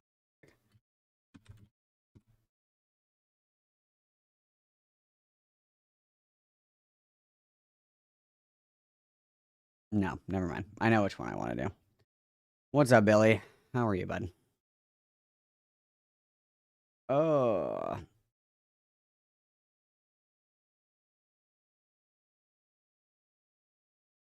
Oh, yeah. Oh, yeah. We're going to be shitting on Anthony, my favorite pastime. Friendly reminder, guys, Discord's free, okay? And I always ping when I'm going to go live in Discord. I had a little bit of last minute free time, so we get to have a little bit of girl time this evening, which is so fun and so exciting and so slay. And make sure that you guys check out the merch if you don't like free shit. The Discord is free, the merch is not, but the merch is also fire, so make sure you check that shit out. And don't forget that you can always like the video, that's also free. And if you are like, I hate free shit, but I don't like any of the merch, which is a wild take, mind you, you can always get a super chat. All right, which is always so nice. And then you can also always get memberships, and then your name is great in chat. And then you can also gift memberships to those less fortunate around you, okay? We love giving back. In the spirit of charity and Catholicism, you know, it's really important that we're giving back to those less fortunate around us, okay? That's very important. Yeah, dude, hell yeah. So, I will say, earlier I got, apparently, Anthony, you're here. Apparently you've been arguing with some guy about, like, commentary movie shit or something. I don't know. I watched one of the videos, or I didn't watch it, I listened to it earlier when I was minding my business and just kind of listening to it, and I was like, of course Anthony likes the new Star Wars movies. Of course he does. What a poser. Of course he does. And then I remember that Anthony did a horror movie video, like, very recently, so I was like, even better. And then I was like, you know what? I'll save that for when I can complain on stream about Anthony. So it's time to bitch about Anthony and Anthony's horror movie takes. So let's do it. Let's do it. I did watch the Literature Devil video, but I was unsurprised to hear that Anthony thinks the new Star Wars movies are good. I was not surprised. I was like, that's such an Italian thing to say. I was like, what an Italian thing to say. You know what I mean? All right. So this one is the fall of horror movie crossovers. So let's be like a huge asshole to Anthony, guys. Let's begin. Eventually, every horror franchise has to go somewhere unusual, get enough sequels, eventually the monster has to go to space, or has to go to hell. And sometimes, they mash the monsters together with another monster to add a marquee value to the sequel. Monster mashes are a long-standing tradition in horror, and the majority of them are not very good. And debatably, even the good ones might also suck. So to analyze the quality, metrics, and reasons why certain franchises dive straight into mashes, I asked a little help. Would you mind introducing yourself to the audience who might not know who you are? Hi, I'm Queen Coke Francis. You might recognize me from such things as my YouTube channel, where I roast conservatives for a living. For the folks who take pride in doing missionary exactly once per year. I usually have a fantastic wig on, but I thought my hair was looking pretty fantastic today, so I'm using my real hair. You obviously have some experience with talking about conservatives and media and all that good stuff, but what's your background with horror? Because I think you have an interesting history with the genre. I mean, it's not that interesting of a backstory, but for a few years I did write for Horror Buzz. Well, actually, it was mostly writing press releases, but it was also a lot of reviewing movies, some better than others. One of them was legitimately one of the worst movies I've ever seen. It was my longest review. It wasn't Veronica by any chance, was it? Because that was pretty rough. No, it was called Inoperable. Oh, no. I also wrote for CBR at one point. There you go. But I was working on lists, and I was doing more like TV, movies, games, not really so much horror. That was not fun. But yeah, I'm still like there. I can relate on that one. It sucked. Yeah, so I'm definitely not as active as I used to be with Horror Buzz, but I am still affiliated, and I have a lifelong love of the genre, and my tastes in it have evolved over the years. that's about it. What's interesting with horror too, I think, is the reoccurring characters you see in a lot of horror, and I feel like a lot of younger fans gravitate towards like horror icons and horror villains that are reoccurring a lot. I know when I was growing up, like the first thing I watched was Nightmare on Elm Street. This is an old people take. The youths hate classic horror. The youths hate them. The youths think that Michael Myers is stupid. The youth think that Jason is gay. They're like, just run. He walks. Just run. You can outrun him. Right? The youths do not fuck with traditional horror. They don't like it. They like to do the new macabre style horror. They prefer, well, they mostly prefer gore, if we're being totally honest. And they mostly prefer the drawn out psychological horror. That's what's in right now. I challenge you to find somebody who's, under the age of 22 that has a positive response to, like Michael Myers, Jason, Freddy Krueger. They don't like it. They've never seen them, and if you show them the original horror movies, they are bored. They're like, this movie sucks. The acting is shit. The effects are shit. They don't respect the history of media. They play Jason on Fortnite, but that doesn't mean that they like the concept of Jason. It's the same thing with Dead by Daylight. The Leatherface character that you could play in Dead by Daylight and shit like that. Just because the kids play like as Jason on Fortnite doesn't mean that they have an affinity for Friday the 13th. If anything, they prefer the remake of Friday the 13th because there's lots of boobs and sex in the Friday the 13th remake. They don't necessarily have appreciation for traditional horror. Because like I had to watch Freddy Krueger and like see how cool he was, and like I got freaked out as a kid watching it because it's a good movie, but it's scary. It's actually a really like the first one especially. It's really good, and like I was watching a lot of the old Universal monster films too, because my parents wouldn't let me watch like the really scary stuff. But black and white, it's classy. It's a clever, classy film. You can watch Lon Chaney and like Oxford go around and like choke people with his long claws. Yeah, man, I cried at the end of Bride of Frankenstein. Is that sad? No, it's just sad. I didn't get teary at that scene. I got teary when he's with the old blind man and like he finally has a semblance of happiness in his life, and then they come and ruin it. And he's completely the whole movie. It's so sad. The whole movie, I was crying. I was crying the whole time. Don't get me wrong. No, and I think one thing with Bride of Frankenstein, or with Frankenstein in general, annoys me is that the first two films that James Whale did, you have this very tragic character, this very sad, melancholic story about this creature who doesn't really want to exist, but is forced to exist in society. I mean, that's really a life experience right there in a nutshell. And then when you come to Son of Frankenstein... Also, I just want to take this opportunity to fucking mog Anthony right now. You haven't been on TikTok. Anthony, I have more followers than you on TikTok. And more likes. I'm sorry to kill you in the marketplace of ideas, Anthony. I'm so sorry to mog you like this, but I have to. And it's like, oh, he's just a rumbling monster now. He's just killing people now. He's just a slasher villain. And it's like, just never gets better from there in those old classic films, unfortunately. Yeah, because it runs its course, but they still want to keep the IP alive. So they start jumping the shark and doing things that they know will make money. It's like, these guys, you'll pay to see it, fuck you. And that's kind of how I feel about the monster fights that you wanted to talk about. I didn't know when you wanted to segue into that. Oh, we're segueing right now. This is because I think with the old Universal one's a good way to start with that topic, because it's like with the old Universal cycle of films, they had all the individual monsters show up in their film, and there was no intention for a sequel. It's like, oh, Dracula's a success, let's put Frankenstein out. Oh, Frankenstein's a success, let's put Invisible Man out, and this, that, and the third. And then they stopped when the movies got too gay for them. Really, that's what it was with Dracula's daughter. And then they put him in theater. Oh my god. Homophobia? Dude, we're only 4 minutes and 33 seconds into this movie, or this video, and Anthony's being homophobic? What's wrong with being gay, Anthony? Again, and people are like, oh, actually, people really like Dracula and Frankenstein. Who knew? And they're like, oh, crap, how do we keep these going? Let's just shove all the monsters together in like a big fight scene. That'd be a great idea. It's like a WWE match billing, and it's like, oh yeah, Wolfman's in this movie. Let's pair him up with Frankenstein. Oh, we got Dracula. Let's bring in John Carradine in to be Dracula again instead of Bela Lugosi, because he won't show up for this. I think, oh my god, who was it? I think it's Burback just did a video about the crossover episode, the idea of the crossover episode. And that's really all these were. It was the Jimmy Timmy Power Hour, but with classic Universal monsters. It's like, well, we got them all here, let's see them fight. And the best one of those was the comedy, Abbott and Costello Meet Frankenstein. That was the best one of those. It was the only good one. I think what works about that film so well is that the monsters are like in an actual monster film, and Abbott and Costello like completely goofing off doing their like usual shtick. But every one of the actors playing the monsters, they take it like so seriously, and that straight man comedic relief kind of foil works so well in that movie, I think. And of course, they have a big monster fight at the end, where you have Dracula and the Wolfman clobbering each other, and it's great. It's fun. What's funny too is like of all of them, going back to the old movies, Frankenstein meets the Wolfman, you have like the supporting characters from these movies show up in it too. But in all the other ones, the only characters that are reoccurring are just the monsters. It's like a whole new cast, and they show up, and it's like, I'm not sure if you've seen House of Frankenstein, but like the way the movie's structured, it almost feels like an anthology film with like this villain who's played by Boris Karloff. Ironically, in the movie with Frankenstein, Boris Karloff is in it also, but not as the monster. And he's like doing this weird bunch of experiments.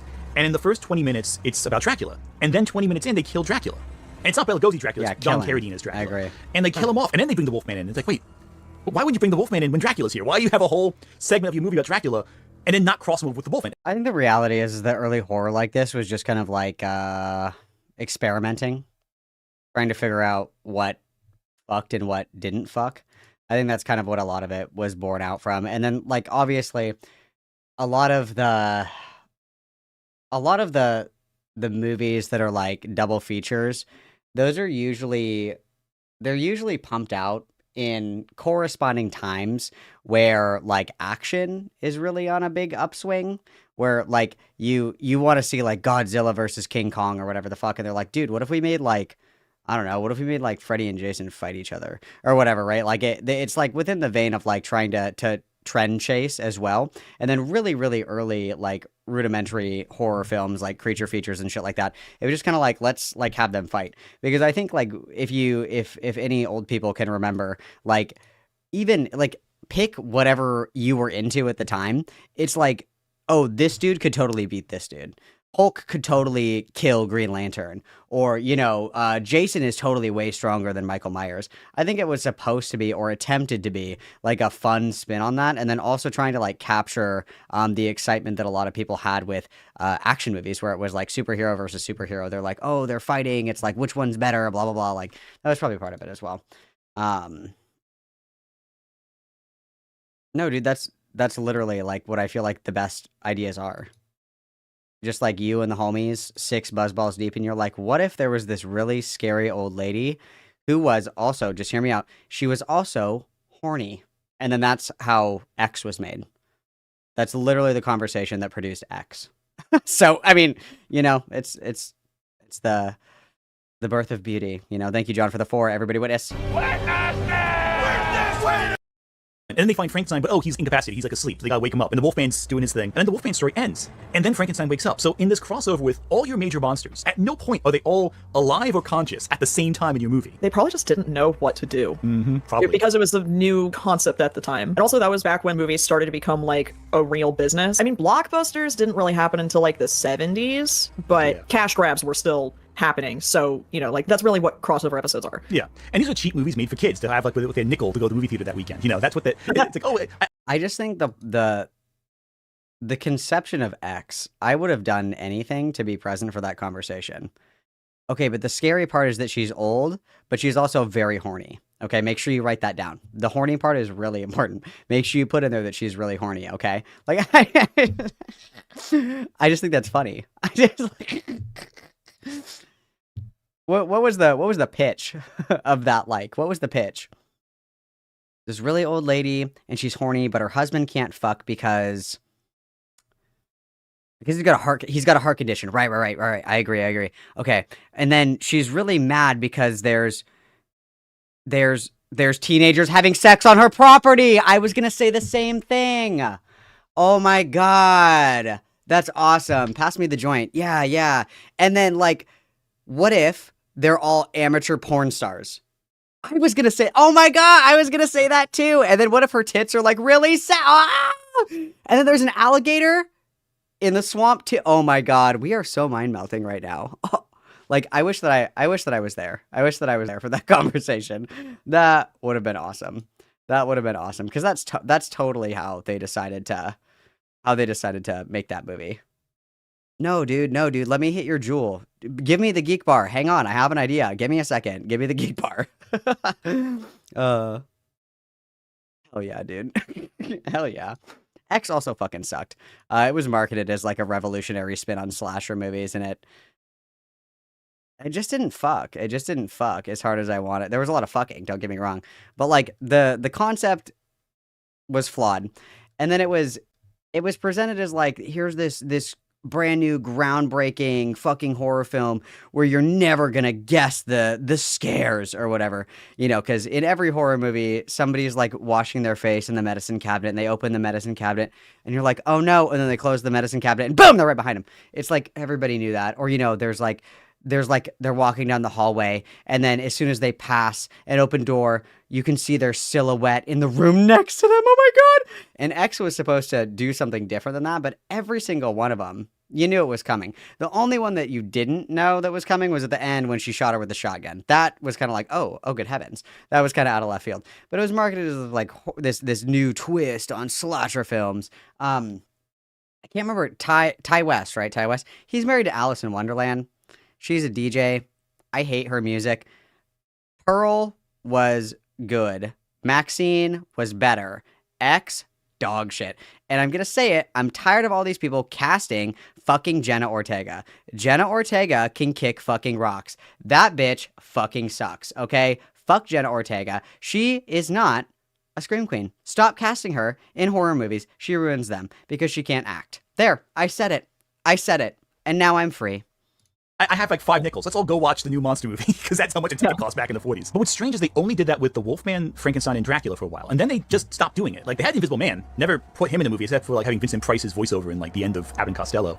They had the Mummy, didn't do anything with him in these movies. They had the Creature from Black Lagoon was like after all this happened. So it's like all your classic monsters. You only have 3 of them reoccurring, and those are the 3 that would show up in Stephen Sommers' Van Helsing back in 2004 or something like that, which is an underrated gem of a film, I think. If you say so. It's so stupid, but it's so much fun. I say so. Whatever you say, King. I think I was like 9 or 10 when that movie came out, Yeah, so, you know, I went to see it, and I was entertained by it because I was, you know, in the 5th grade. And then I went to Universal, and there was like a Van Helsing walkthrough, and I'm like, yo, let's go. I want to know why the fuck X was so popular, but Infinity Pool was not. Why? Infinity Pool had a way better cast than X did. Better concept, better production value, better execution. And for nobody knows Infinity Pool. Like nobody has ever fucking seen Infinity Pool, and that's an awesome movie.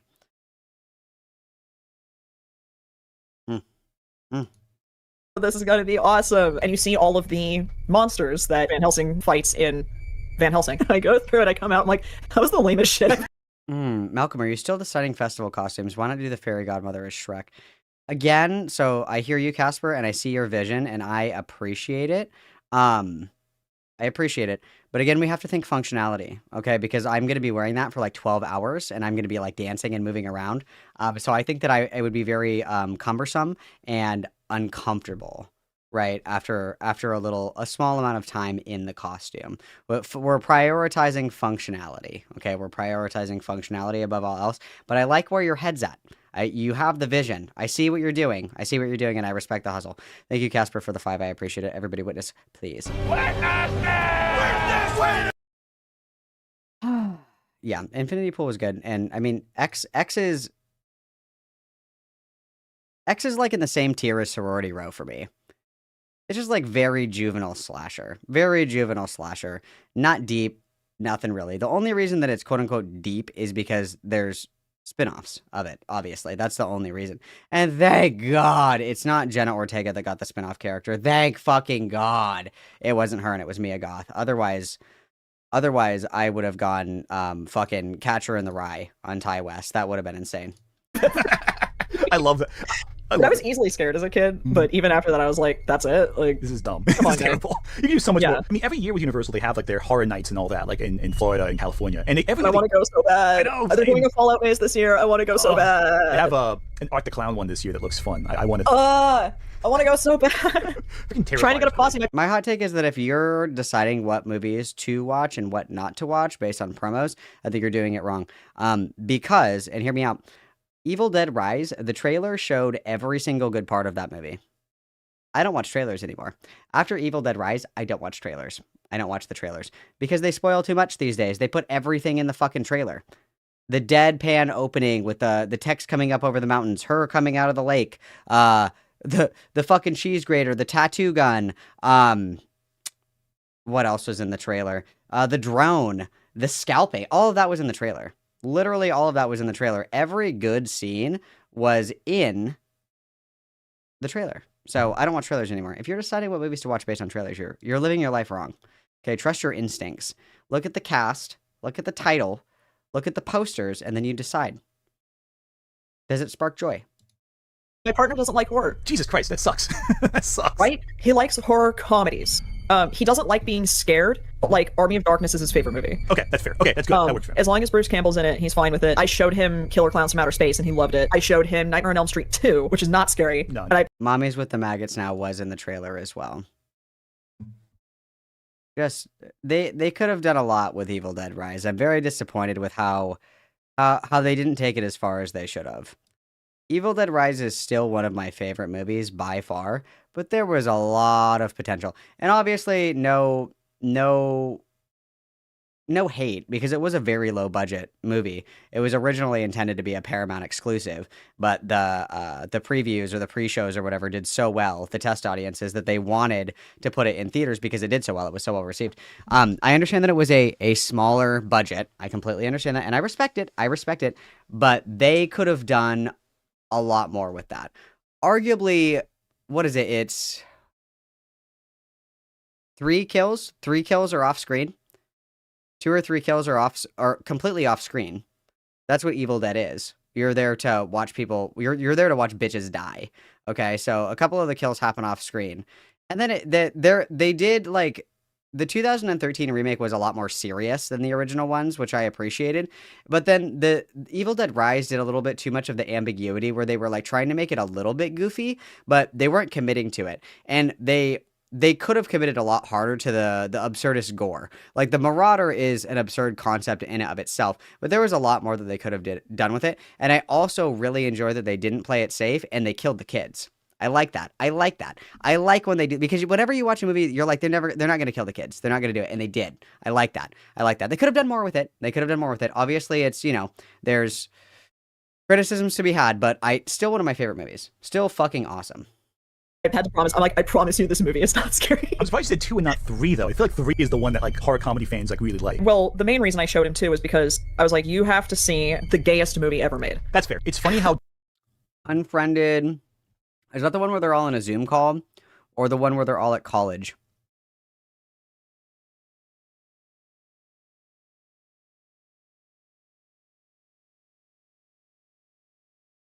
This is the one when they're on the Zoom call. What's the one where they're at college? It's like Friend Request. Friend Request is the one that I'm more familiar with. I remember Friend Request. I don't think I ever watched Unfriended. Friend Request is the one that I'm thinking of. I thought that one was pretty good, honestly. No, I'm not a huge fan of the VHS films. I saw the first one, but it was, it was fine. It was fine. I watched the first one, but deliberately gay horror films are somehow less gay than Nightmare on Elm Street 2. It's so obvious. I have a hard time. It's obvious. It ended up outing the poor main actor. Oh, true. I advocate for child murder in cinematography because nobody sees it coming. No one sees it coming. That's why Bring Her Back was good as well. You just don't think they're going to do it. You don't think they're going to do it. And that's what makes it fun. Like, he's, like, embraced it later on, and because that's, like, what he's most known for, and he's very celebrated for it now, and he's owned it. But at the time, like... I also love Grave Encounters. Also, hot take, I also kind of like the second one, too. The second one sucks, but it's also pretty, it's fun. That must have been awful. Like, I didn't like Happy Death Day. That sadly, that and AIDS probably outed him. Cause I know I believe he contracted HIV. I'm pretty sure AIDS, around bro. that same time. Yeah, he's had a lot of really bad health struggles because of that. But apparently, right now, he's like really not doing well. So, that's why. It depends on what kind of horror movies you like. I thought Hereditary was good, but it's not like a traditional horror film. It's more like kind of like creepy. It's kind of like a creepy, weird movie. It's not like scary. It's just like creepy and weird and unsettling. Think like The Witch. It's kind of like The Witch. I heard. I'm not usually one for thoughts and prayers, but Seriously. thoughts and prayers for our boy Mark Patton. Seriously, same. I also don't like Ty West. But I find it funny how that film got through like so many I hated Smile. people's because I had to go through like various editors, producer types, and they had to go in the most homophobic period of like recent history. Go, yeah, this looks good. True. This is good. Let's put this out. This looks like good old heterosexual American values on display here. like, how do you watch the scene where they go to the leather bar and it's like freaking the producer, what's his name from New Line, is like the bartender at the leather bar, and like how do you as the producer get told, yeah, we need to dress up in like a leather daddy outfit right now, and you're like, okay, this seems like a normal thing to do for a movie, and then you have the whipping scene and like, oh, I'm gonna kill you by dragging you to the bathroom and whipping you with towels on your bare ass until you bleed. Like, how do you write that and not realize how extremely gay that whole thing sounds? And also the fact that, again, so many props to Mark Patton. Probably one of the best horror movie screams I've heard in my life, if not the best. Like, that's why he's now... I liked that they did practical effects for the monster, but I didn't like the premise, and I thought that the monster was kind of goofy. But I liked that they committed to practical effects. I do like that. Known as, like, the first male Scream Queen. But that's also because the role that he was in is usually played by a woman. Like, it's the final girl trope. Though, I mean, there wasn't really any of that, like, oh, the promiscuous kids are, like, punished for having sex with each other, like in the first Friday the 13th movie. Yeah. And that weird, like, puritanical element, like, that there wasn't really that, aside from when a gay guy is, like, feeling up boobs for the... I feel like it's less there. Well, in Friday the 13th, they're obviously punished for fucking because Jason drowned while they were fornicating. So obviously there's an element there. But in other movies, it's more of like, what's more terrifying than like being killed when you're naked? Like, is that not like an instinctual fear? Like, do you ever just like be in the shower and you're like, dude, if I die, they're gonna find my naked body in the shower. That's crazy. I don't want that to happen. You know, I think it's more like you're incredibly vulnerable in that moment. And maybe that is a real like, you know, fundamental fear that we all have, you know, to be harmed when we're most vulnerable, you know? Just a thought. The first time, and we saw that play out, and it's like, oh god. He runs from her and runs to like, his best friend's like bedroom and like first time with a woman, you run to your male best friend's bedroom. That's your instinct. Yeah. Oh, when he was like lip syncing to Kate Bush, and in his room, and I'm like, girl, same. Doing little like butt taps to the shelves to close them up and like popping poppers. Nice. What about the beginning where he and his friend get into like a wrestling fight, and they're just like laying on top of each other and with the booty shorts and the crop tops and all? Again, it's like every element just piles on top of each other. Like I know he picked up on the gay text, because how could he not? But like, I find it staggering that no one else involved with that film was like at any point going like, no, actually this movie's a little oh god, I could talk about the movie all day. But anyway. But it's funny you mentioned too, like the promiscuity in the slasher films, like the one who has sex first dies, whatever. That's not really present so much in Nightmare on Elm Street, because you have like people get pregnant, you have multiple characters have sexual relations, and they just survive and they live. And it's because if you take the position, and I'm more so of the position that it's, in Friday the 13th, I would say that it's certainly punishing sexuality, because like a core component as to why Jason died was because they were fucking. In other movies, I think it's more so vulnerability. And in Nightmare on Elm Street, that vulnerability is already present because they're asleep. Like it's their dreams. They're already in a vulnerable state. I think it makes more sense to look at it through the lens of them being in a vulnerable position, you know, a vulnerable moment where they're easily attacked. And it's kind of like the psychological terror of it as well, like being killed when you're like fucking naked. That's crazy. And then also in the presence of somebody that you're like being intimate with. Like there's layers to like the reason why it's unnerving that the people that are fucking get killed. But I think that it pays more to notice it as a moment of vulnerability. And then when you look at Nightmare on Elm Street, where they're being attacked in their sleep, they're already in that vulnerable state. There doesn't need to be another layer of vulnerability.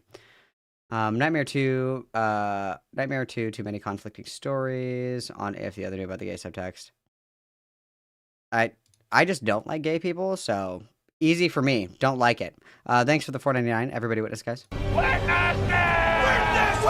I always liked that a little more because it felt like a little divorced. Not like totally, like obviously some characters have sex die too, but like it never felt as tied to sex as like Friday the 13th with Jason or anything like that, I felt like. Yeah, I think as far as like the major slashers, Friday the 13th is my least favorite series out of all of them. Nightmare on Elm Street is probably the best one because like even if the movies are bad, they were still like creative. You know what I mean? And it's so funny because I think it came out a year before Van Helsing did.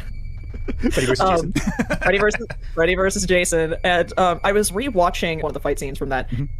And the whole time, I kept expecting the Indiana Jones theme to kick in. Oh, God. Did you watch the dream sequence part or, like, the real-life part of that fight? The real-life part of that. Yeah. Where they're about to escape on a boat, and the girl's like, no, like, Freddy killed my family, like, I want to watch him go down. So I guess she was rooting for Jason in that fight, or whatever the fuck. Yeah, I mean, Freddy's from New Jersey, so you gotta root for New Jersey people. They're the best, always. Always. That's New Jersey guys. That's a lie. We need more slashers from New Jersey. Truly terrifying. Well, I've seen Sweet Alice. That's a New Jersey slasher right there. I have not. Dude, we need the Terror of Snooki. Queen Coke Francis and I spent 4 hours chatting here. Congratulations on your month of membership. Anthony. I hope that's for your baby. I hope that your baby is also a member of the Mamacita flock. Thank you, Anthony. Everybody with us. That's There's so many movies I haven't seen. You're a drag queen and you haven't seen Alice Sweet Alice. That's like a drag mask killer. I know. In the Catholic I'm Church. sorry. It's a good time. I feel like you'll get something out of that one, Sounds especially. so fun. It's good. But no, yeah, so I'm sorry to cut you off there. Arby, I literally said that. I literally said that. I said the reason that they're targeted for being promiscuous is because they were fucking when Jason died, when he drowned in the lake, and that's why Mom's pissed. She's like, you guys were being whores while my son drowned. Obviously, that makes sense. I think that if you guys, like, let me die because you were too busy gooning, I would probably punish the gooners, as a vengeful spirit. I'm probably going to punish the gooners anyway. But, like, you know what I mean? Like, yeah, like, obviously. Oh, no, you're fine. It was just because I think they're, like, the 8th and 11th installments in their respective franchises. You run out of... Shut up, RB. ...places to go by the 3rd one.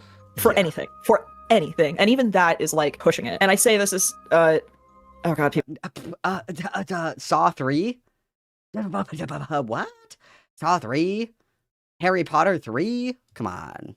We're gonna be so mad at this. I say this as a Deadpool and Wolverine enjoyer, okay? I saw it in theaters and I liked it, okay? I liked it better than Deadpool 2. Dude, your baby needs knuckle tattoos, Anthony. Your baby is not cool enough. Your baby needs knuckle tattoos right now. I'm a big Deadpool fan.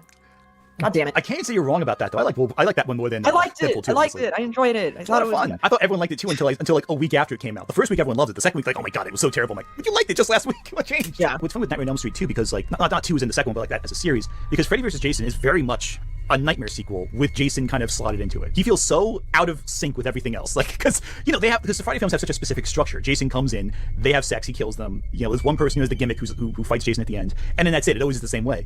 But with like Nightmare, there's always a mystery angle to it, and there's always the idea that like the town has some deep-seated like foundational problem that leads to Freddy. And in this one, it's the same thing. The whole like Spring, whatever the town is, it's like they have this desire to suppress Freddy. They're kidnapping kids off the street, bring them to an asylum, and like drugging them to keep them from dreaming. There's so much bizarre imagery to that film that it's so interesting that they never actually elaborate or explore upon at all in any meaningful capacity because they just want to see Freddy and Jason fight. Well, there's also there's a much bigger element of camp in Friday the 13th. Friday the 13th is a very campy series, and it starts campy. Like, even the very first one, because I did tech for a stage show that was like a gay and drag parody of Friday the 13th. The queen who is like the star and like kind of putting it all together, her name was Frida Lay. That's great. That sounds good already. She's amazing. The show was called Frida the 13th.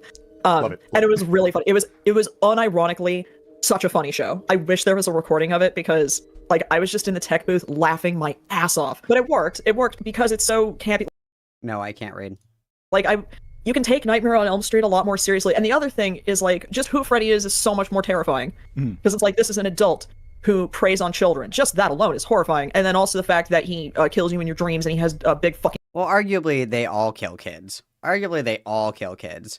Like, all the kids in Halloween, well, in the first, obviously, Jamie Lee Curtis ages chronologically, but they're all teenagers in that.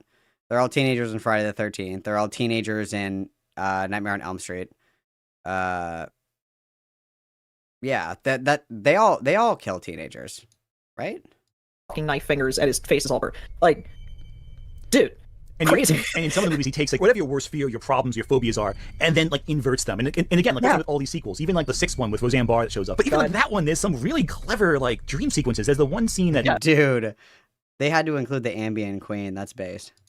Sticks out with me where it's like there's like a Q-tip. The kid like his mom Q-tipped his ears too much and he had like hearing damage. And then Freddy like. Well, how old are they supposed to be in the movie? Because they look the same age as everybody else. Like, how old was Johnny Depp supposed to be in that movie? Like 16? Isn't that how old Laurie Strode was? They're like all the same age. Decides to like put like a grotesque hearing aid on him and like scratches a chalkboard. And it's like so simple, but like so visceral. And it's like, oh, it's uncomfortable. And it's a dumb movie, but like that, it sticks with you. It's creative. Yeah. Whereas with Jason, it's like, what big bladed item will he kill you with this time? Is it a machete? Is it lawn mowing equipment? Is it a bow and arrow? Like, what is this time? And also it's where like so many of the horror tropes that we've discussed like originated. So like the final girl, the punishment for sex, the what's he gonna bonk us on the head with next? Basically. You know what I mean? And then the twist is like, oh, it's his mom. Okay, you know, the next film, women are always the problem. And the next time, he gets a mask now. What's funny is, well, yeah, originally sure, but like the movies, he's killing like teenagers, right? I mean, you could argue that Michael Myers also killed like children, right? Because he killed his sister when she was young as well. I'm not sure if you know this or not. After Freddy vs. Jason came out, it was the most financially successful film, I think, in the series up until that point. Other studios wanted to make crossover films themselves. There were 3 that were proposed. One was a sequel to Freddy vs. Jason, where they would have put Ash from Evil Dead into the mix, and that's now a comic book. That would have been fun. I would have loved to see that. I would have watched I would that. watch the hell out of that in a heartbeat. I would have watched the hell out of that. God, I Great. love Bruce Campbell. Oh yeah, but apparently like they didn't make that one because, according to Bruce Campbell, and this is his version of events, so who knows how accurate it is, but the way he puts it, they called him up to be in the movie, and he's like, oh, that'd be great, I would love to kick Freddy and Jason's ass, and then there was like silence on the other line, and then they hung up. And that's how it went, apparently. Oh my God. They He wouldn't has let so him. many good stories. He's hilarious. It's great. Anytime he opens his mouth, it's like, you know something interesting to come out of it. But that one actually was the one that came forward almost the most. There were 2 other films from 2 other studios with 2 other monster matches that were canceled for one reason or another. The one that was canceled the earliest was a 4th Candyman movie that was going to be made that Tony Todd shut down because he felt it was too stupid for him to ever sign off and be in that film. It was going to be a... Dude, I gotta tell you guys a secret. And everyone's gonna be mad at me. But I just want to be vulnerable. I've never seen Candyman. There, I said it. I've never seen it. I've never seen Candyman. Ever. Never seen it. So, there. Now you know my horrible secret.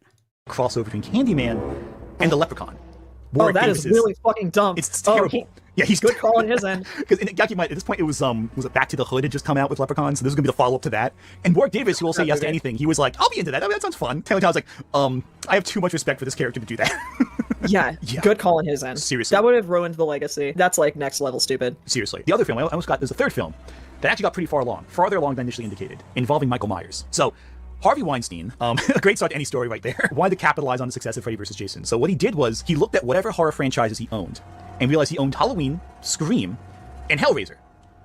And so it was like, okay. Oh, that's another one too. They also kill teenagers in Scream. I guess you could argue that the murders are teenagers, like it's like child on child violence, I guess, but nonetheless, I think that's like the core of slasher films is that it's like young adults that are getting killed or teenagers. Like I don't think anybody would be like, "Oh no, he's going after middle-aged accountants." Like, you know, that yeah. Sure. Yeah, I've never seen Candyman. I've never seen it. It's because the cover of Candyman is the bee on the eye, and I have a weird thing with eyes, so I never watched it. Wes Craven won't let me make a Scream crossover with Halloween because they have Halloween in that movie, so they can't do that. So let's cross over Halloween with Hellraiser. And apparently they got John Carpenter on board, and that they asked John Carpenter if he wanted more free money for using the Halloween license. He was like, "Yes, please, give me more money, please." And they got Clive Barker involved. And Clive Barker was the first Hellraiser film he was involved with since I think like 2 or 3. And he was like, "Okay, I can see how I can work with this idea." And like obviously Clive Barker is a very sophisticated horror writer who loves They all kill kids. lots of BDSM and weird stuff, so he was probably gonna put Michael through like the ringer. I don't know how that would have worked though, because Freddy and Jason, they're on the same page. You can hook them up. They seem like they could exist in that same world. Yeah. I have no idea how you'd cross over Michael Myers with Pinhead, or why they'd ever interact in any capacity. Yeah, that's a reach. Lack of creativity. Laurie Strode finds the lament configuration. She fucks with the lament configuration and she pricks Michael and is like, "Peace, sucker." There you go. Boom. Lack of creativity. Come on now. Or Leviathan notices Michael's great evil and offers for him to become a Cenobite. And instead of Michael answering because he doesn't talk, he just kind of stands there. And then they take it as disrespectful, and so Pinhead tries to kill him. Come on, Anthony. Easy dub. Easy layup. Come on. Yeah, that's bizarre. That's a stretch. It could have been either really good or probably really terrible. I can't see that. Dog shit. I can't see that being good because they're just so different. Like Halloween is not supernatural in that sense. I don't know. Complete opposite ends of the spectrum. As in, one is like supernatural. Mm-hmm. Well, I guess like Freddy is too. Michael like doesn't die. Is that not supernatural? He's like immortal, and he arguably has teleportation powers. Arguably, I think that's pretty supernatural. Kinda, but sorta. not that supernatural. Like they don't like have labyrinths of mythology with these hierarchies of demonic entities. It's not. It's like he's in your dreams. He kills you. It's still grounded to like the human world. Hellraiser is so esoteric. They can't even continue Hellraiser in their own sequels because it's so esoteric. Let alone in like a crossover. Like they. Do you have negative things to say about the new Hellraiser with Jamie Clayton?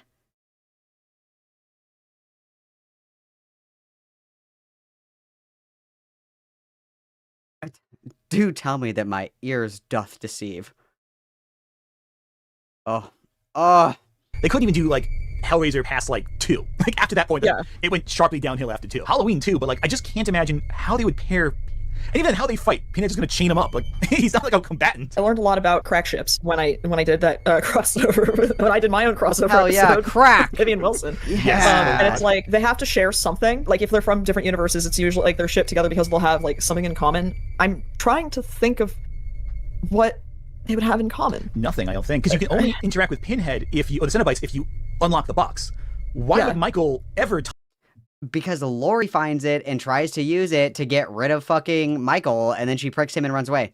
And then Pinhead comes. Or, again, Leviathan notices his dark powers and consults him to become a Cenobite, and he doesn't answer him, and he takes his disrespect, and he sends Pinhead to kill him. Duh. Duh, Anthony. Oh my god. Think, man. Thank you, John, for the $4.99. The Cult of Leviathan. My monarch. Everybody witness. I don't know what Automod's pocket or problem is. I have the moderation tools on now, so I can like kind of see. I'm trying to keep up on it. I'm sorry. Touch that box. It's beyond. He has no interest in that. He would be completely disinterested. He'd walk right past it. He doesn't care. He's just pure evil. He doesn't have interest in that. So but I thought that pure evil didn't exist, Anthony. Oh my god. He's such a liar. Anthony's such a liar, isn't he? Guys, liar? Liar! Oh. Kind of just a guy. Yeah, he's the absence of a personality, truly. That's what makes him so frightening. And that's also why, like, there were rumors that they were going to do, like, a Michael and Jason film. That I can see, even though it would be kind of boring because they don't, like, talk. Technically speaking, but if you believe that, like, Leviathan, like, was able to offer being a Cenobite to Pinhead, why the fuck would he not offer it to Michael Myers? When obviously Michael Myers is out here killing bitches like crazy, okay? Come on. Even then, what are they gonna do? Just stab each other in the chest until, like, one of them drops? Like, there's not much you can do with that. But, like, with Pinhead, it's like, what could you really do with that? Like, the most I can think of is Pinhead, like, is obsessed with causing pain, and Michael feels no pain. So it'll be like, oh, really? I can see that working. That's the only angle. For a whole movie? The whole movie. For a whole movie? What was the 2000s? So you got, like, Hostel in theaters. Maybe it would be like a torture porn film. Maybe. I don't know. Who knows? Oh, yeah, let's go. I mean, I liked the Hostel movies when I was 16. They have aged like sour milk. I'll tell you that right now. Hostel 2 still fucks. Hostel 2 is awesome. So there's a couple things, too, that I want to point out here. There's one character I feel like, noticeably, was never considered for any of these crossovers, and that's Leatherface. Oh my god. At no point was Texas Chainsaw Massacre ever considered for any... There's comic book crossovers, there's one comic... Well, it's because he was inspired by, like, a real-life serial killer. The whole reason that they wanted to keep, that they probably never wanted to do a crossover with him is because he's like the only one of them that's like actually a person. Like Jason doesn't die, Michael Myers doesn't die, Chucky's a doll, Freddy Krueger's dead. In Scream they die. Obviously different people come back as Ghostface or whatever. Like anybody can be Ghostface, anybody can put on the mask or whatever. Hellraiser, they're demons. Like Leatherface is the only one that has quite literally zero supernatural elements. It would make sense that they would want to keep that pretty unique. That's one of the things that made Leatherface so unique, is that he was just a serial killer. He was just a serial killer. Book where they cross over Jason and Leatherface together, but in none of the film's treatments did they ever consider using Leatherface for anything. And in case you're curious, the Texas Chainsaw Massacre crossover with Jason involves Leatherface's family kind of adopting Jason, and Leatherface being jealous that like someone like adopted, like he feels like he's like being kicked out of the family basically by Jason, who's just better at killing than he is. Also, I gotta say this right now, if you're making a Texas Chainsaw Massacre film and Leatherface isn't having a miserable day, you're doing it wrong. Leatherface should be just as miserable as people he's killing in all his movies. Whenever he's like happy or eager, you know it's a bad movie. Like there's the one they did on Netflix, which had the school shooter subplot. I haven't seen that one. It's bad. It's not good. They tried to do like a Halloween 2018. Wait, the school shooter one? Which one? As miserable as people he's killing in all his movies. Whenever he's like happy or eager, you know it's a bad movie. Like there's the one they did on Netflix, which had the school shooter. What was that one? I'm thinking of Leatherface. What was this one? What is this one called? Or eager, you know it's a bad movie. Like there's the one they did on Netflix. Texas Chainsaw Massacre, the new one? Texas Chainsaw 2018. What was this one? I'm sure I've seen this one. 'Cause I saw Leatherface. Sucked. I mean, fun, but sucked. What was this one? I'm sure I saw this one. But it's not coming back to me. It's not coming back to me. I think I remember this one.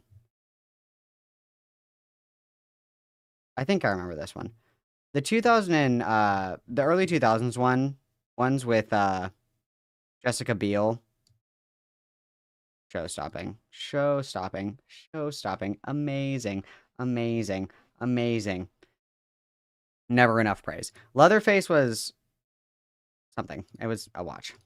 Which had the school shooter subplot. I haven't seen that one. It's bad. It's not good. They tried to do like a Halloween 2018 with Leatherface, where it's like they're bringing back the old characters from that first film. You know, those characters that you love so much and totally want to see come back, even though the actor died and they had to recast the actor. And then we're gonna bring him in. The only reason Gen Z likes Leatherface is because he did blackface in Dead by Daylight or whatever. That's the only reason Gen Z likes Leatherface. They're like, oh, he's edgy. Like a scene and then kill them off because no one gives a shit about this character.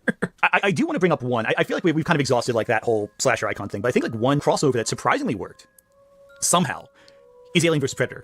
Oh yeah. Leatherface and The Hills Have Eyes. That would be a good pairing. Excellent point. Thank you, JG Free. Everybody witness. Great idea. That'd be a good one. That'd be a good one. I'm willing to hear your argument. Okay. I'll hear you out. I really didn't like it. It's not Daddy Long Legs, it's just Long Legs. I also like the car scene. That really resonated with me. But the only thing that I didn't like about it is it was like it felt like paranormal Silence of the Lambs. Like that's all I could think about the entire time I was watching it. Is I was like, this is just like Silence of the Lambs, but there's like cult shit. Or like supernatural witchcraft or something. I couldn't get over that. Like they typecasted too hard, like Clarice, where it just I could not get over it. I was like, this is literally Silence of the Lambs. That's literally what this is. Like I couldn't get over that.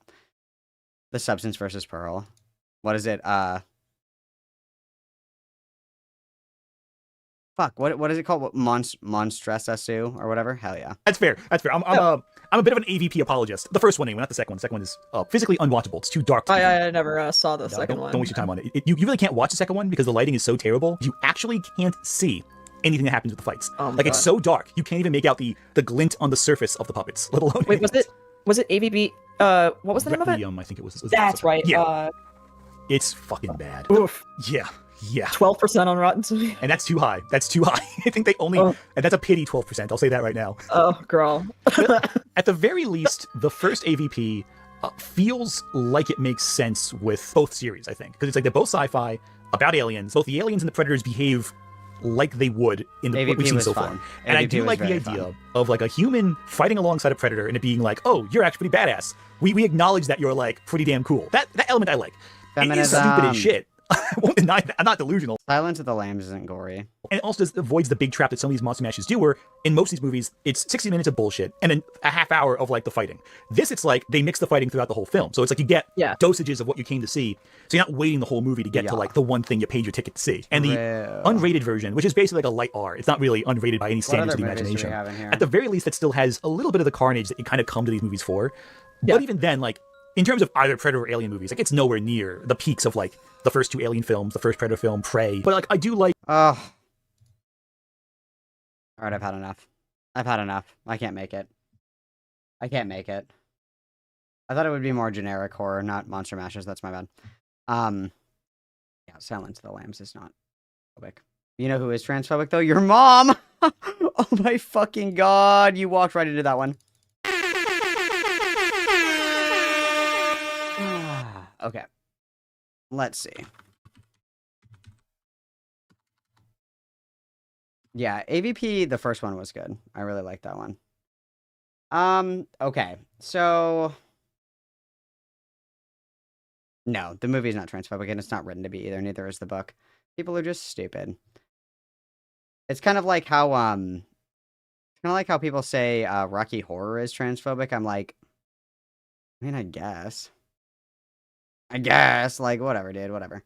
Okay. We're gonna do some Rose Tent. But first, we go Piss Girl. Before we go Piss Girl, these are the options for you guys. I'm gonna just throw this poll up really quick. You vote and I'll explain.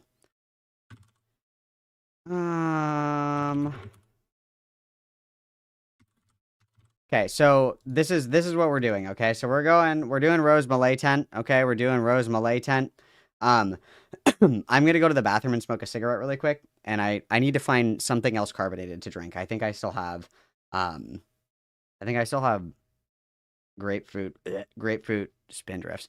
So last night, for those of you who don't know the tragedy of Rose Millay, don't worry. I will explain the lore to you. Last night, she did an interview on Cuck's podcast, the one that was in here earlier.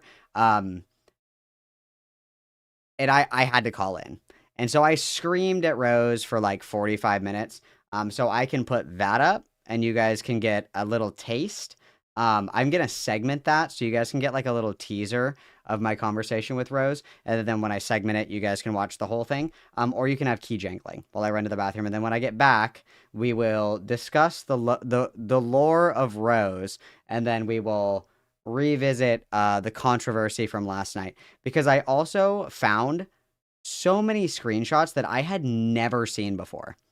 I found so many deranged, schizophrenic, violently unwell Baker Act material things that she has said that I had never seen before. I was fucking blown away. I was like, you're fucking lying, bro. I had no idea that these screenshots exist. It was like finding a treasure trove of shit. It was awesome. It was awesome.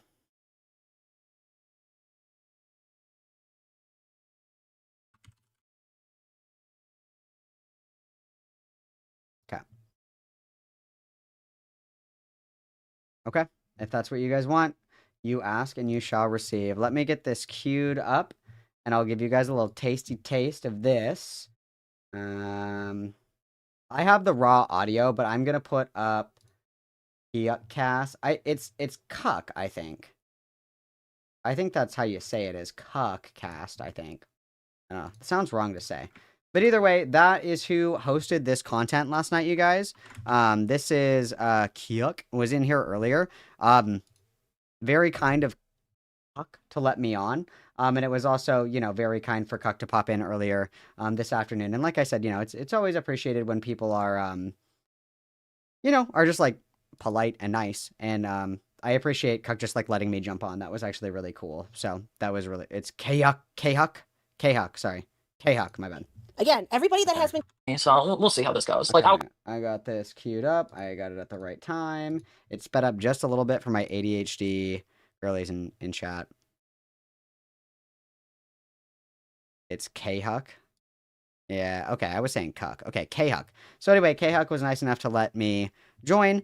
So please enjoy me and Beckett, like, tag teaming Rose. Just, like, absolutely smashing her ass into the dirt. You guys can get a little taste of this, and then I will be right back, and we can begin our journey into madness, okay? I'll be right back, guys. Everybody enjoy. I'm willing to talk, but, like, you know, okay. Have respect and mutual, right? All right. Welcome, Malcolm. You are live with Rose, Beckett, and I. How are you? Oh, you're muted. Hold on. Fuck. Oh, fuck. That's so embarrassing. I'm muted. That's so embarrassing. Sorry. No, you're totally good. Hi, Malcolm. Welcome. How are you? I'm Live Laugh Loving. What's up, Rose? It's been a long time. Oh, I did not like the tone of your voice there. Oh, boy. Why? What's wrong with the tone of my voice, bud?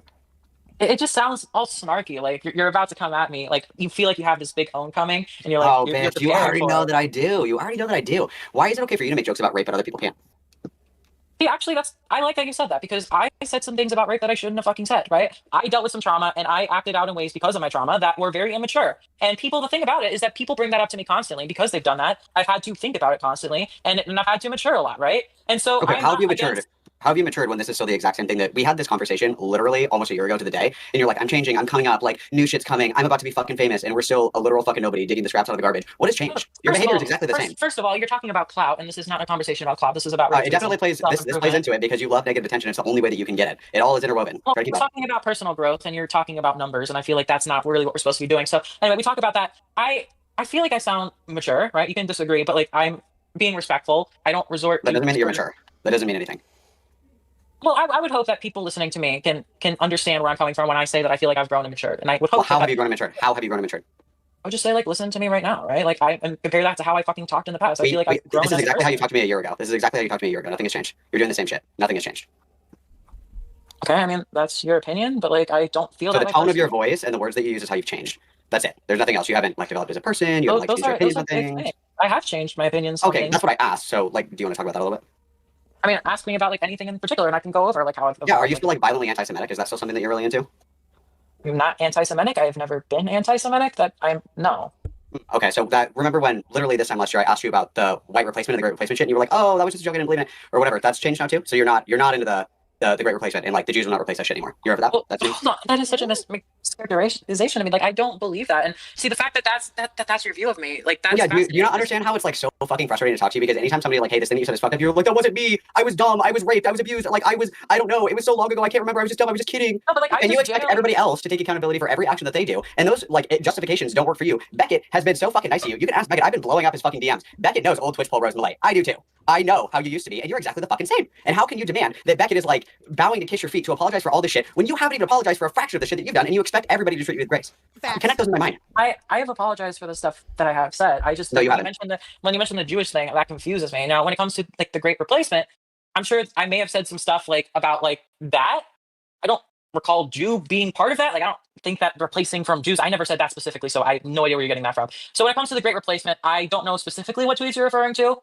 So I would have to see the tweets in question, and then I could I know, explain. and then to I'll show you the tweet, and you'll say, "I was just kidding, ha ha ha!" Like the literally rinse and Actually, repeat. no. Actually, You are no. literally the same fucking person. You have not grown at all, only in circumference and size. That's the only thing that has changed about you. You talk the See, same way, you act the same way. that's a personal attack. Let's get to the tweet. You expect other people to be nice to you when you do this like fake little, "Oh, I'm just being polite. I'm saying please and thank you." But you are But it's literally not fake. arguing. That's The just what I reason am. it is fake. It's two-faced as fuck, and you Like, know it is. the way You that- came the on way here to that argue with you- Beckett that's saying that he should be deplatformed for being mean. You should be fucking deplatformed for saying that you want to fuck dogs. I don't care if it was a joke. I don't believe you that it was a joke. And that you wish that you would have been raped because it would have been validating for you. You should be deplatformed for that. So again, How am I I'm right and you're wrong? sorry. First of all, I clearly did not mean that. I don't know how you take one tweet and think that I meant that. There's like 10 of them. There's like 10 tweets. Do you The know? dog Do you tweet- have, do you the have dog fucking tweet amnesia? is- You did the rape debate gauntlet. You debated like 10 fucking people, including on modern day debate, on why rape really isn't that fucking bad. I And you was said before, talking- even I in was this exact talking about the conversation, dog that you had trauma, and that's why you find rape validating. Did you forget that? You just said that?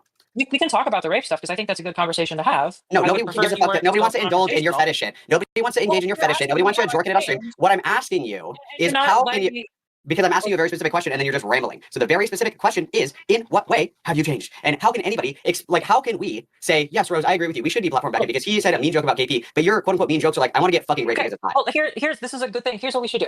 Talk about a specific debate or a specific thing that I said, and I will go over my mindset as to why I said something. I don't want your How mindset. compares to how I don't give a feel fuck about your mindset. You said it. It doesn't matter what the intention was. No, it does not. The terms of service, does not take into account that. The terms of service does not take into account if you thought it was a joke or not. You have I said never many said times. anything about jokes. That is purely coming from you. Oh I my never fucking said god. Oh my, listen to me for 1 second. Clear your mind. Clear your mind, Rose. Think of nothing. Hear crickets. When you make statements like, I wish that I could get raped, it's super fucking hot, or rape isn't that bad, or Okay, I can talk about that. no, stop. When you make those statements, I think, and I think everybody would agree, you should be fucking deplatformed. Why do you get to make the argument that Beckett should be deplatformed for being quote unquote mean when you're literally like goon posting about how bad you want to be fucking raped?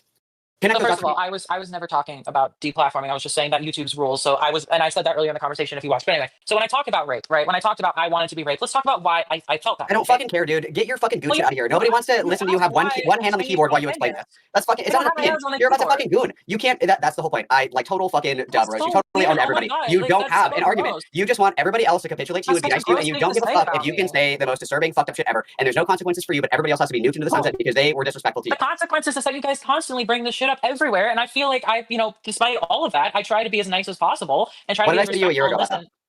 I don't know. I don't remember the conversation I had with you. What I told you is that if you don't actually have a meaningful fucking apology, this is the only thing that's ever going to be tied to you. I told you that, and you said, I don't care. So, boy, do we have a lot to go over. Okay, so who is Rose MULET? Who is Rose MULET? Very, very, very, very, very, very old tale. Okay, and I saw last night that Rose was on this podcast, and of course I had to listen to it. And I was getting mad. I was getting mad at the internet listening to this interview or whatever because Rose is a liar. And she is a creature of habit. And she was trying to get her foot in the door with a community that did not know who she was. And so she was, pulling everybody's leg, as she does. And this all started because Beckett and Rose were fighting on Twitter. Rose MULET, every 23rd day of every 23rd spring, Rose MULET returns to feed. And obviously she's been snacking in between as well. But what happened is Beckett has been getting copyright struck by I Love Kim Possible a lot because of her content. Beckett is, making fun of her on the internet. And so she's copyright striking Beckett to get him to stop. And I don't care what you think about Beckett, that's fucked up. Okay, that's dirt. That's playing dirty. Okay, that's a low blow. That's coward shit. That's pussy shit. Okay. Rose MULET said that, actually it's fine. It's actually completely fine, and I think it's good, actually, that people that are bullies are getting deplatformed. And so K-Huck wanted to talk to Rose about this, and Rose said yes because she thought that she could get away with it. She thought that she could get away with this conversation. And so if we just take a trip down memory lane, you guys, let's just take a trip down memory lane, okay? Let's just take a trip down memory lane. So there's quite a lot of lore encompassing Rose MULET that stretches over 6 or 7 years. 6 or 7 years, okay? So we're just gonna take a peek over here, okay? You might recognize Rose MULET. You might recognize some of these videos because some of these videos are, the Brad Taste in Music stuff, okay?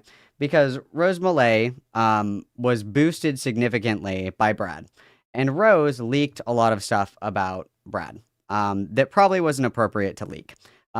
This video is an 8-minute video, and there are some things in there that are really inappropriate for her to include. They're just included to be mean, truthfully, and to try to humiliate Brad. And she said as much in her conversation with Aiden Underground. There's not a single person that Rose has not talked to. So if we just go through this, you guys, so this is from 3 years ago. She did the great rape debate. Okay, that's what she is best known for. Rose MULET is best known for arguing that rape really isn't that bad, and that it is morally wrong to fight off somebody who is trying to rape you, because murder is worse than rape. So shouldn't be allowed to defend yourself when you're getting raped because there's a low chance that you're going to be killed. You should just take it. That was her position, and she did this great rape debate dozens of times. She debated Hunter Avalone. She debated Destiny on Modern Day Debate. She talked to Keffels. She's debated everybody, okay? So Rose comes and goes like the seasons, okay? She was here for a little bit with the great rape debate. Before that, way back in the day, for all my old heads, I wonder if it's in here anywhere, Rose MULET went by Pig Puncher. Or no, Xander Hall went by Pig Puncher. And Rose MULET actually debated Xander Hall when he went by Pig Puncher, probably like 5 years ago. It's been 5 or 6 years. And she debated Xander Hall on trans stuff and Nazism. Then she faded into irrelevancy. And then she came back and she wanted to do the great rape debate. And after she got stomped into the dirt with that, this is the one that I'm thinking of. This is the Modern Day Debate one. After she got stomped into the dirt by that, she went away for a while. And then she came back. And then she faked her death. And so what Rose MULET did is she was crashing out on Twitter. Somebody called a wellness check on her, and she said that the police killed her during the wellness check. And during the wellness check, she, was killed by the police or whatever. She made a fake Twitter account of her mom, and she changed her Twitter account to #RestInPeace Rose MULET.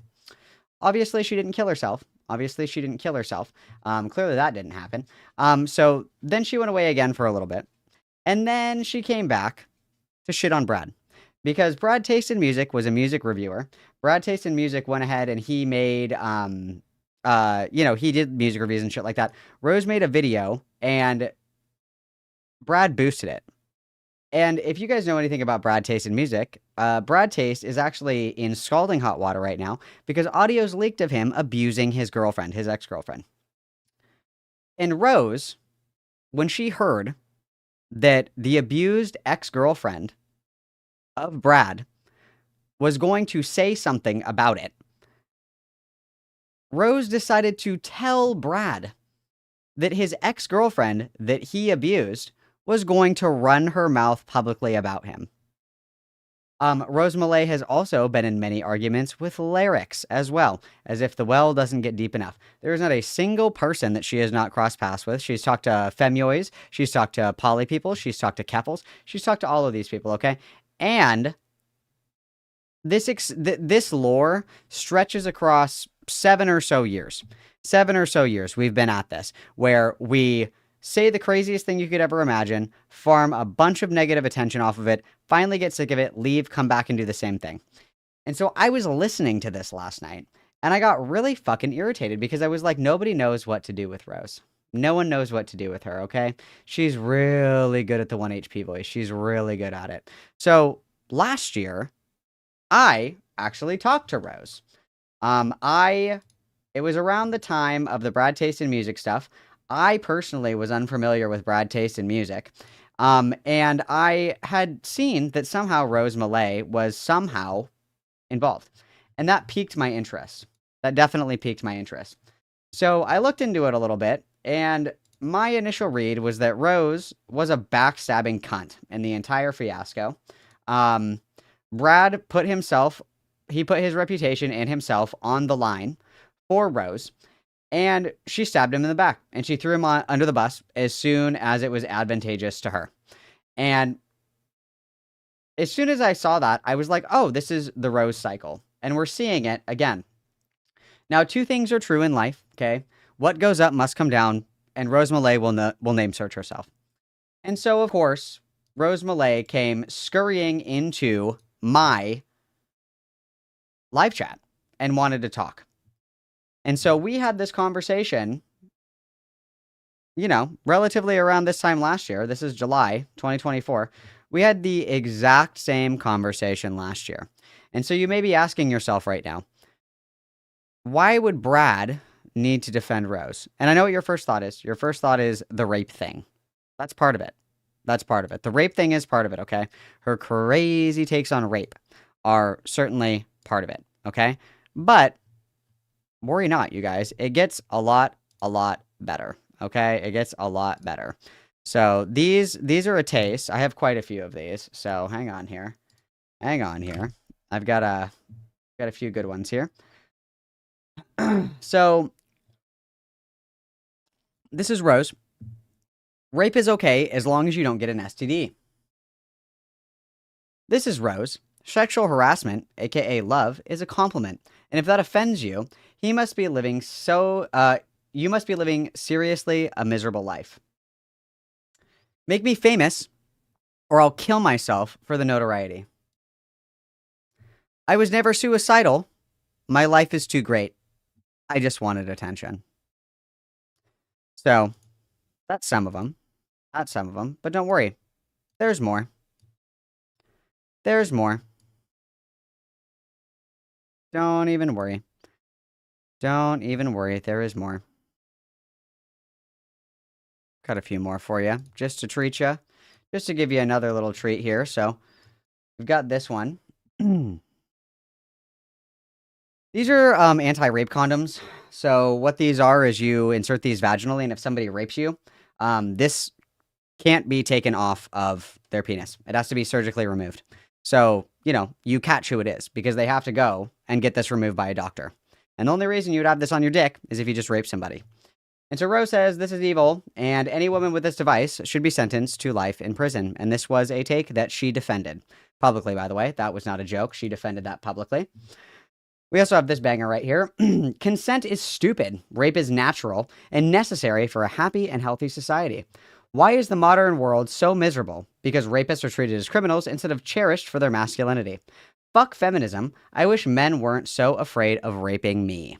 Hashtag make rape legal. And then she says, I don't understand why it's illegal for a dog to lick my pussy when gay men lick each other's asses all the time, and that's perfectly legal. And then we got this guy here. If someone tries to rape you, that doesn't give you a right to fucking murder them. People defending that disgust me. Your life is not in danger. 99.9999999% of women don't die from rape. If you kill a man in this situation, you should be charged with murder. And then we have this one where Rose says, I want Hitler to fuck me like he fucked the Jews. And Rose has said that this is not her Twitter account. I don't believe her. She has several Twitter accounts and has impersonated herself and other family members in the past. So I don't believe her when she says that. And then Older women and younger women are meant to be together. You can't deny biology. Let boys be boys. If a man raped me right now, I'd say it was a compliment. He loves me so much that he can't help himself. Where did all of the real men go? Now, what Rose likes to do is she likes to say that these were all jokes. And she likes to say that these were all in jest and that she was traumatized and that she was going through something. And that's the reason why she said all of these crazy things. But the truth of the matter is that Rose can't handle criticism. And so Rose, like the dumb little bitch that she is, she continually fails to understand that anybody who publicly aligns themselves with her is committing optical suicide. And every time that somebody goes to bat for her and tries to defend her and tries to help her, she stabs them in the back. She does mutually assured destruction, but she has nothing to lose. So she will get close with people.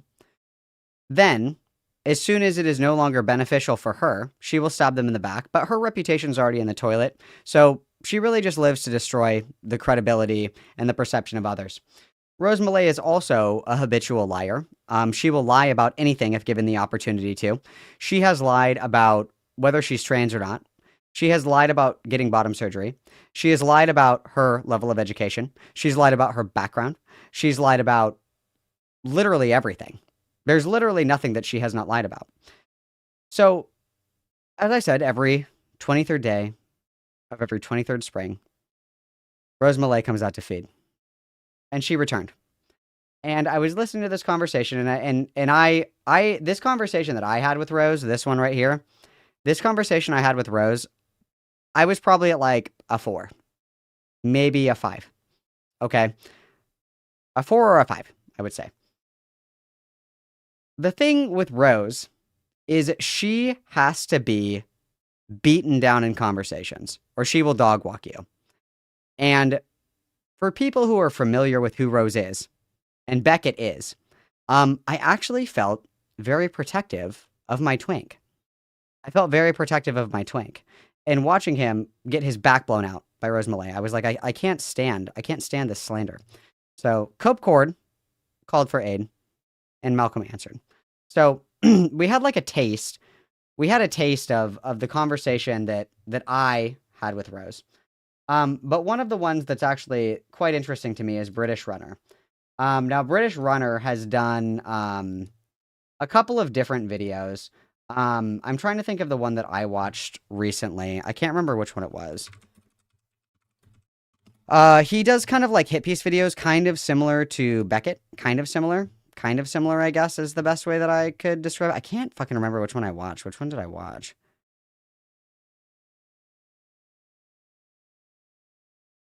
No, so he does mostly game reviews. He did like a commentary. Oh, he made the video on Westside Tyler. That's right. That's the one that I watched. He did a video about Westside Tyler. He mostly does video game reviews. He runs around with Diesel and Chris and shit like that. So I was aware of who British Runner was. And British Runner said, he DM'd me, and he said that he was going to try and talk to Rose, and he asked me if there was any good questions to ask Rose, and I said there are no good questions to ask Rose. She'll lie. But like, so you heard a taste of how I talk to her, and I don't talk to Rose with any amount of charity because she doesn't deserve it. She does not deserve it, and she will take that and she will use it to monologue and lie and obfuscate and gaslight and just fuck shit up, okay? You'll never get her to answer a fucking question. She just rambles. So let's listen to a little bit of the British Runner talk to her. Because you could just see it. You have to put her on a leash and yank that shit if you want to talk to her. And that is my advice for everyone that chooses to engage in Rose MULET content. No mercy. No mercy. No mercy. She is an invertebrate. She will sneak through whatever crack you give her. Okay? You have to put her on a leash and hold it tight. Okay? So let's listen to somebody else talk to Rose in a much nicer way. And I will segment this and I will upload it. Okay? It should be up by Friday, okay? But nonetheless, people don't know what to do with her. So let's just compare and contrast. Hard to say at this point, but like I mean, like, I'll just take a word for it at this point. I mean, you want to check like the YouTube link that I was sent? It linked to that video. It could be somebody else, you know, talking about unlisted Gotta go forward person a little before. bit, 'cause they're I talking prefer about they this didn't mention email. my name. That's kind of my thing here. This says, hi, this video was made by someone who wanted video. We gotta jump ahead until they're done talking about this email. Saying that, like, you know, that's what happened in the situation when it was brought to my attention. You know, So- am I not allowed to be mad that I was like falsely accused of working with a pedophile? Like, thankfully he corrected the record, but like, I didn't know who the fucking guy was, and so I was so confused watching his stream, and I'm just like, who the fuck even is this? Like, and he's saying I'm working with this guy. And let me put the obviously trans it's on trans confirming on, my I'm sorry. opinions on Falky because I already didn't like the dude. Wait a minute. But no, but when I think that this was what the argument that you and I got into a couple months ago on Twitter. He never claimed that he corrected the record when he No, found I need to go forward more. But- After the email shit. thing you're talking about. It was the one where where Fauci found out about the Google Doc, and he covered it. It's like right This, here. What? Yeah. You said I was never suicidal. My life is too great. I just wanted attention. Hold on, this is an old tweet from years before. This is like a 2018, I think I said that, or 2017. This is not 2018. related to what you're saying. So I don't remember the exact year. It's So 2017. could you whatever. provide context for it then? I said that because I was happy when I mean, I don't like what context do you need for that tweet? I don't know how it's related to what you said. Like, what is the relation here? Well, I just want to know, like, why would you say that when you would fake your death and all that stuff? Oh, I see. Because you think I made the one tweet that suddenly, like, you know, that means I mean, we got have another been tweet. suicidal. Like, I have history of suicidal ideation, right? Like, that Don't you is see how that would real. kind of like make other people think that future times where you do say you're going to do this, that you're just looking for attention? Okay, I make one tweet when I'm 17, and all of a sudden, like, I can't ever have suicidal thoughts for real. That's not what. Okay. I'm saying, maybe, I'm saying, like, don't you think that people would have those? Maybe you shouldn't judge people's character based on a single tweet they made when they were 17 years old. I mean, great advice, but I wish you would actually uphold that advice yourself. Like, put that to yourself. Yeah. I mean, don't if you find if you myself really based want to on go it. there, we can talk Everyone about. just- If you really want to go there, we can talk about lyrics. Lyrics, the stuff that he said to me was not that long ago. Well, you just said I can't take something from your past and apply it to you now. Yep. But you did the exact same thing to lyrics. Well, that was when I was 17. That was like almost a decade No, ago. no, at this no. point. That was almost a pretty decade ago. recent. That was pretty recent. No, the suicide tweet that you're talking about, like that was a No, no, no, no, no, long. no. I'm saying if I can't bring stuff up from your past to ask about it now. No, I'm right? not saying you can't bring it up. Why I'm saying can that I you're not- using why- that to, like, why would you do the influence, like, exact how same I thing feel to about someone certain else? things now, and I'm like, well, that doesn't reflect what I'm saying. Like, hold on. So the lyrics thing, this is stuff that he said to me directly on a live stream, like, I don't know, Was it? I thought he was 2023. just talking about This your is- tweet. We're talking about 2023. Like, this is not that long ago. And when I exposed him, it was like, what, a year and a half or something like that? It was really recent, okay? And was it not fair for me to bring it up? About what? I mean, you seem to have an issue with people bringing stuff up from your past and presenting it to you and criticizing you for it. Exactly. But then, I mean, you're but saying then, I have an issue. but then No, when no, it's hold on. when the issue has shoe's on the nothing other to do foot, with no, you have absolutely no Let him problem. finish. Let him Yeah, finish. see, you gotta fucking grab her. You can't let her dog walk you. You can't let her dog walk you because she fucking will. She fucking will. I was pulling my fucking hair out and eating it while I was listening to this. This shit was crazy, dude. Also, Molly for the 2. You can absolutely get a guys. Thank you for the 2. Guys, come back! Yeah. So I will have this segmented for you guys. I will do that for you guys. I think what I would like to do, and I'll let you guys decide. I will let you guys decide.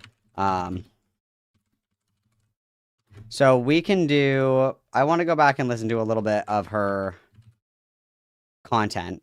I wish that I could fucking spell revisiting. Thank you, Jesus Christ. We can do the modern day debate with Destiny, or we can do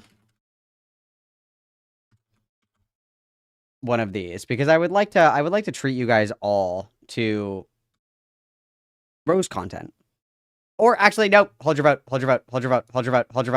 Stop the count. I have one more. We can, hang on. We can do MDD with Destiny. This is Grape. This is Grape Tent. Or we can do Zan, trans debate. Or we can do last year's convo with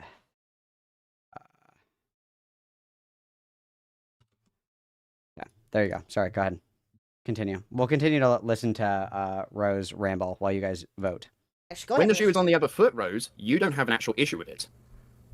Hold on. The issue is that it's excessive, and that's all that people ever fucking do, right? And it's Yeah, like, because you you just never said that answer would be anything. kind of If I had excessive an of you issue, taking I would not something be here, that Lyric okay? said and applying it to women now. I would not be here in good faith talking about this if I had an issue with people bringing the shit up. Okay, I talk about it. I talk to everybody, right? But the thing with lyrics is like these are things that people don't talk about. This is entirely like he said that shit to me, and I needed him to hear that. The well, fact it gets better in the sense where it's worse. You know what I mean? You know what I mean? It gets more painful to listen to, so it gets better. You know what I mean? Thank you, Bard, for the $4.99 witness. he said that shit to me. Like I had an issue with that. I thought it wasn't cool. Like, am I not allowed you to can have say an how I issue with feel it, but I about just what he think it's a said bit to me inconsistent. directly? Like, you forget it's a difference between I make a tweet just out in the ether. This is him talking to me specifically, right? This is a guy who's going into my community of like music stuff. So there's a lot of personal stuff here, and it's not that old of a tweet, right? Or not that old of, not even a tweet. It's a conversation, you know? So Okay, well, here's the other one here. Make me famous or I'll kill myself. Glenn, did you ever watch that debate that she had with Xander Hall? That was one of the very first debates that I listened to, like, ever. And I was like, these bitches are so dumb. Because Glenn remembers old Malcolm lore. Back in the day, I used to peruse many different corners to solicit debates. I was a debate bro. That was like what I liked to do. And that's actually how I originally found Xander Hall, was that conversation that she had with Rose. That was one of the very first debates, like debates in general, that I ever fucking listened to, was her debate with Xander Hall. And she basically defends Nazis in that debate. Yeah, that was back when, that was way back in the day. That was when Xander Hall actually had meat on his bones. I wonder if I can find this really quick.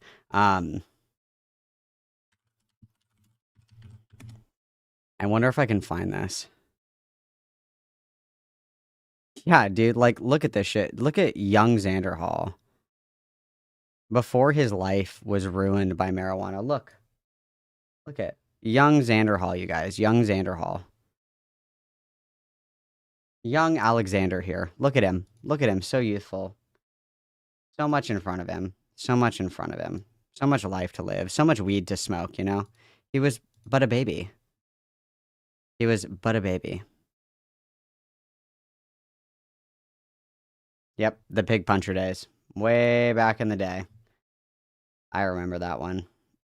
That was a good time, wasn't it? That was a good time, wasn't it? Ugh. Gorgeous, gorgeous, gorgeous. Okay. All right. And then let me do this really quick. There's one other thing that I wanted to listen to really quickly. Hang on. When you make statements, like statements, quote unquote, me, one hand in dub. Right with yourself. that you're speaking, Like you, I'm at peak. you say Worse, I don't think down to the table. the deep. I'll mute it right down your. Hang on. I still make content. Caught up Well, on then- that. That was One a at a time, domestic one at a time. abuser, and you're acting like I'm the rad. Haven't changed in any meaningful way. I think that's fucking crazy. Yeah. He's just gonna run. She's not gonna answer it. She's gonna run. We're gonna die here. I will answer. Yeah. I This is will the answer last the part. question. Okay. But remember that guy in chess? Remember how he was on that live stream? That is how I am now. So just have that in your mind. Dude, she's suicide baiting. I'm out. Dude, this is literally copy paste. Oh my fucking god. Time is a flat circle. Nothing ever happens. Fuck you, Rose. YouTube. Like, she does this. And this is my conundrum. This is my conundrum. Okay. And maybe you guys can be a reverberation soundboard for me. Okay. I get frustrated because Rose suicide baits to get out of calls and accountability. But also, who wants to sit in a call with somebody who's threatening suicide? Like, I don't think that's appropriate. I don't think it's appropriate to goad that behavior on. But also, she knows every single time all she has to do is say that, and then the conversation is over. So it's hard to fall comfortably on either side of that, right? Where like you don't want to reinforce that if she throws a big enough fit, she can get out of the accountability. But also, you don't want to like push somebody to that level, right? Because like I'll be forthcoming and say that I think that Rose is way too much of a narcissist to ever kill herself. I don't believe that she's actually like gonna do it, but also like I don't know. It's a weird line to dwell on. Usually when people do that, I'm just like, fuck it, I'm out. But then she gets to fucking rat her way out of everything, you know? I don't know. Okay, this is the conversation that I had with Rose last year. We were just hanging out and having girl time, you guys. We were just hanging out and having girl time. We were talking about the Brad Tasted Music shit, and then Rose just decided to appear in my fucking chat and wanted to talk. Because we had also talked previously. This is actually an unlisted video of mine let me go to it because I talked to Rose for the first time. Glenn remembers this. I debated Rose on trans shit like 4 years ago. Hang on. I gotta go back. I be posting like crazy. You know what I'm saying? I be posting and shit. When was this? Okay, so I talked to her on January 24th of 2023 about Finster, because Rose also hates femboys. She thinks that femboys and drag queens are transphobic, and that men should act like men and women should act like women, which is ironic, of course. And then I also talked to Rose on June 7th of 2022. So Rose and I go back quite far. We have a long checkered history. She and I. Oh, the one with Finster? That's the one that you saw, Foreskin Quilt? Was the one with Finster? That is an old one. The Finster one was really old. Wow, I didn't know that you were such an OG mamacita, Foreskin Quilt. I had no idea that you've been around for so long. I didn't know that you were there when the ancient magic was written. I had no idea. All right, let's go ahead and I took it down for reasons, but nonetheless, that's a tale for another time. Anyway, let's see if Rose has changed. We know that she's lying again, but let's take a trip down memory lane, guys. Look, the fattest rip off of somebody's DMT card, and I'm just like shooting through space and time, and I'm like, oh, I remember it all. What you want to do is you want to say a bunch of people shit, and you want to feel justified for doing so. If that was the case, I would just say it. Would I not? Like, genuinely speaking. Are you honestly so fucking sick in the head that you think that I'm asking you for, like, pussy pics? Are you kidding me right now? Anything this person says should be completely ignored. I agree. Anything this Rose Malay person says should be completely ignored. I agree. Spitting facts, Rose. So, okay, before we get, like, hella deep into this, okay, so Rose Malay is a trans woman. Rose Malay kind of comes and goes from the internet in waves. It's dependent on the phase of the moon and what, you know. Isn't that crazy that it's the same thing? Isn't that crazy? It's the same thing. Isn't that bizarre? Isn't that fucking bizarre? That's crazy, isn't it? A star sign is rising and what have you. It's very hit or miss if she's ever present on the internet. But she's mostly known for her literally insane takes that are so inconsistent that you can never truly grasp who she is, what she's thinking, what she's doing, what she believes. She's just kind of all over the place. So she got really a lot of notoriety from debating Destiny on Modern Day Debate on whether or not it's ethical to kill somebody who is trying to rape you. So her contention was that, you know, those anti-grip condoms, like the ones that had little barbs in the teeth in it. So if somebody, tries to assault you, they have to go to the hospital to get that thing removed. And therefore, you know that they're R-wording somebody. Exactly. Just like Ryle. But I like how I try to censor myself as best. I've given up entirely on censoring myself. I'm like, rape. I don't care anymore. Well, that's fine. Exactly. You got it. So she had said that this was a barbaric torture device that should be banned and it should be illegal for anybody to possess this because inflicting harm on other people is wrong. When she went on to debate, she lies. She goes back and forth between I'm trans and I'm not trans. She goes back and forth. It depends on who asks. Destiny on whether or not it was ethical for you to defend yourself with lethal force if you're getting raped, essentially. And her whole argument was, it's not as bad to get raped as it is to kill another human being. And off the back of this, and I mean, you can make that argument, I guess, but she doesn't argue well, for starters, but two, I think it's kind of a far out there position. People out there think all kinds of crazy things. You could argue that.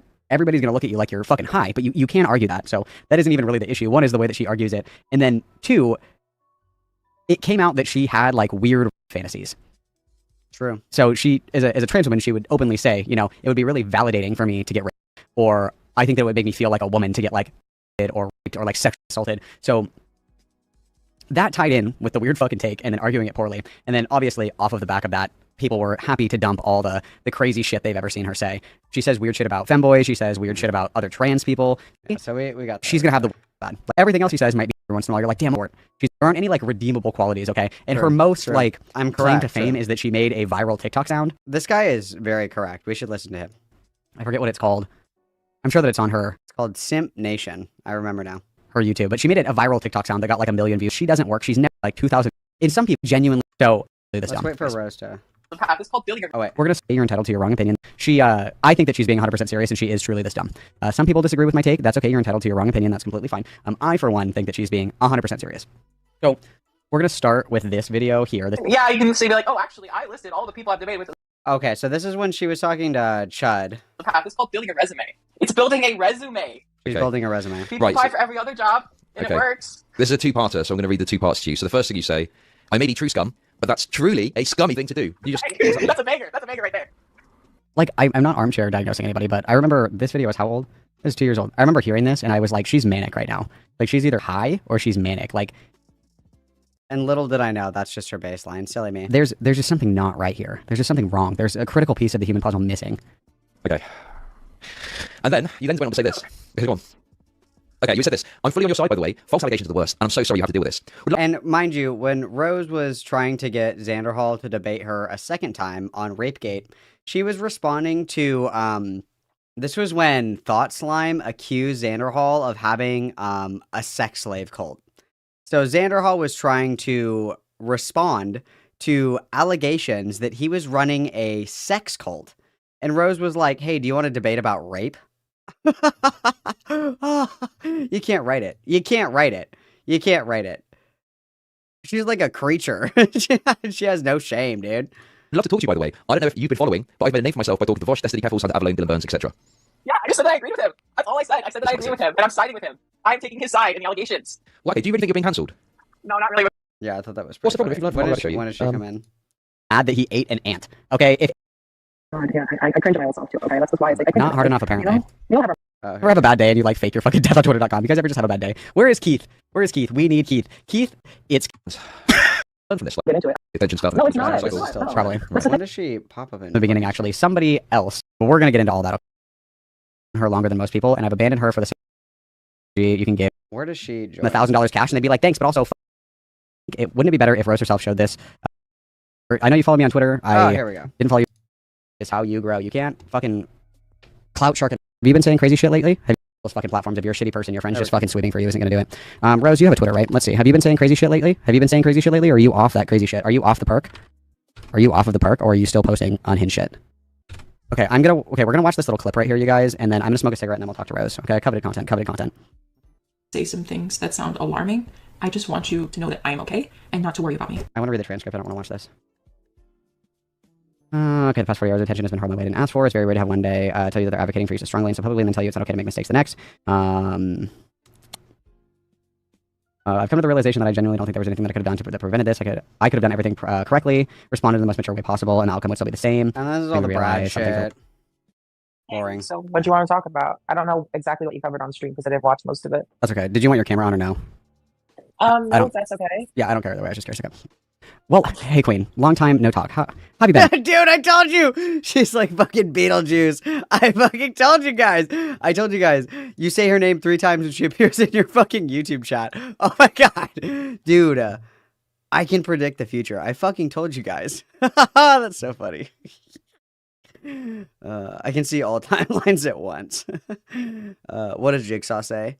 If you're good at predicting the human mind, it leaves nothing to chance. That's so funny. I know you follow me on Twitter. I didn't follow you back, so I've been completely in the dark. I just saw this shit popping off yesterday. What's been new? What's been fresh? Give me the hot goss. A lot has happened. I don't even know where to start. I mean, with this whole situation, it's just all this shit coming from nowhere. I mean, I made like a bunch of videos that I worked really hard on. Like I made a 3.5 hour long video that I highly edited. And everyone loved it, and it was great. I made another one, also. Oh, sorry. Thought Slime accused Xander Hall of having, like, a Discord sex cult, but it was really just, like, a private Discord chat where they all, like, posted hog to each other. It wasn't, like, a sex cult, but it was definitely, like, a weird, I don't know, like, hypersexual sect of his community. It certainly wasn't a sex cult. It was just, like, weird gooner shit. But Thought Slime was hard bought into the idea that he was running like a deranged, like legitimate, like grooming sex cult harem with his fans. But yeah, banger that people loved, and then all of a sudden this fucking drama comes out of nowhere. Everyone hates my guts, and I'm like, well, shit. Here's me trying to do something positive, make videos that I enjoy and are high quality, and it's just like, no, fuck you. You're never gonna escape your past. And it's just like, oh, well, that sucks. Have you ever publicly apologized for all the things that you've said? And there's quite the laundry list. Yes. Where? There's literally a video on my channel. If I go to your channel and I watch this video, it's going to address the dog fucking thing. It's going to address the rape thing. It's going to address the faking your death thing. It's going to address like all your weird takes about like Zionism and the Great Replacement. You've walked all of that back. The videos from 3 years ago, I don't think it mentions all of that. But I mean, like What do you want me to do? Make a 3-hour-long video addressing everything I've ever said? Well, you're the one that is brave enough to take all these positions in public. Then yeah, you should have the integrity to be able to say, yeah, like this is what I said. I'm either gonna fucking own it and not care, or I'm gonna apologize for it. Like you can't have it both Or ways. how about I should just be allowed to make good content that I want to make, and we leave it at that? Well, I mean, you're not gonna get anywhere, and you haven't gotten anywhere with that because that's gonna follow you, and you know that. I know that you know that. I know you're not. My views are at an all-time high. Your views are what? Not that it's about that, but like I got my most viewed video ever from all of this. Not the drama, but before the drama, I had another video also do extremely well. Even with the drama, I'm doing okay. I had gained a bunch of subs. I basically doubled my sub count. It's going down now, but still, like. Well, yeah, everything that you're going to accumulate is going to diminish as soon as people figure out all the crazy shit that you've said, and until you're able to address them appropriately, it's never going to go away. And I know that you know that, especially because the video that you made was how many years ago? 3?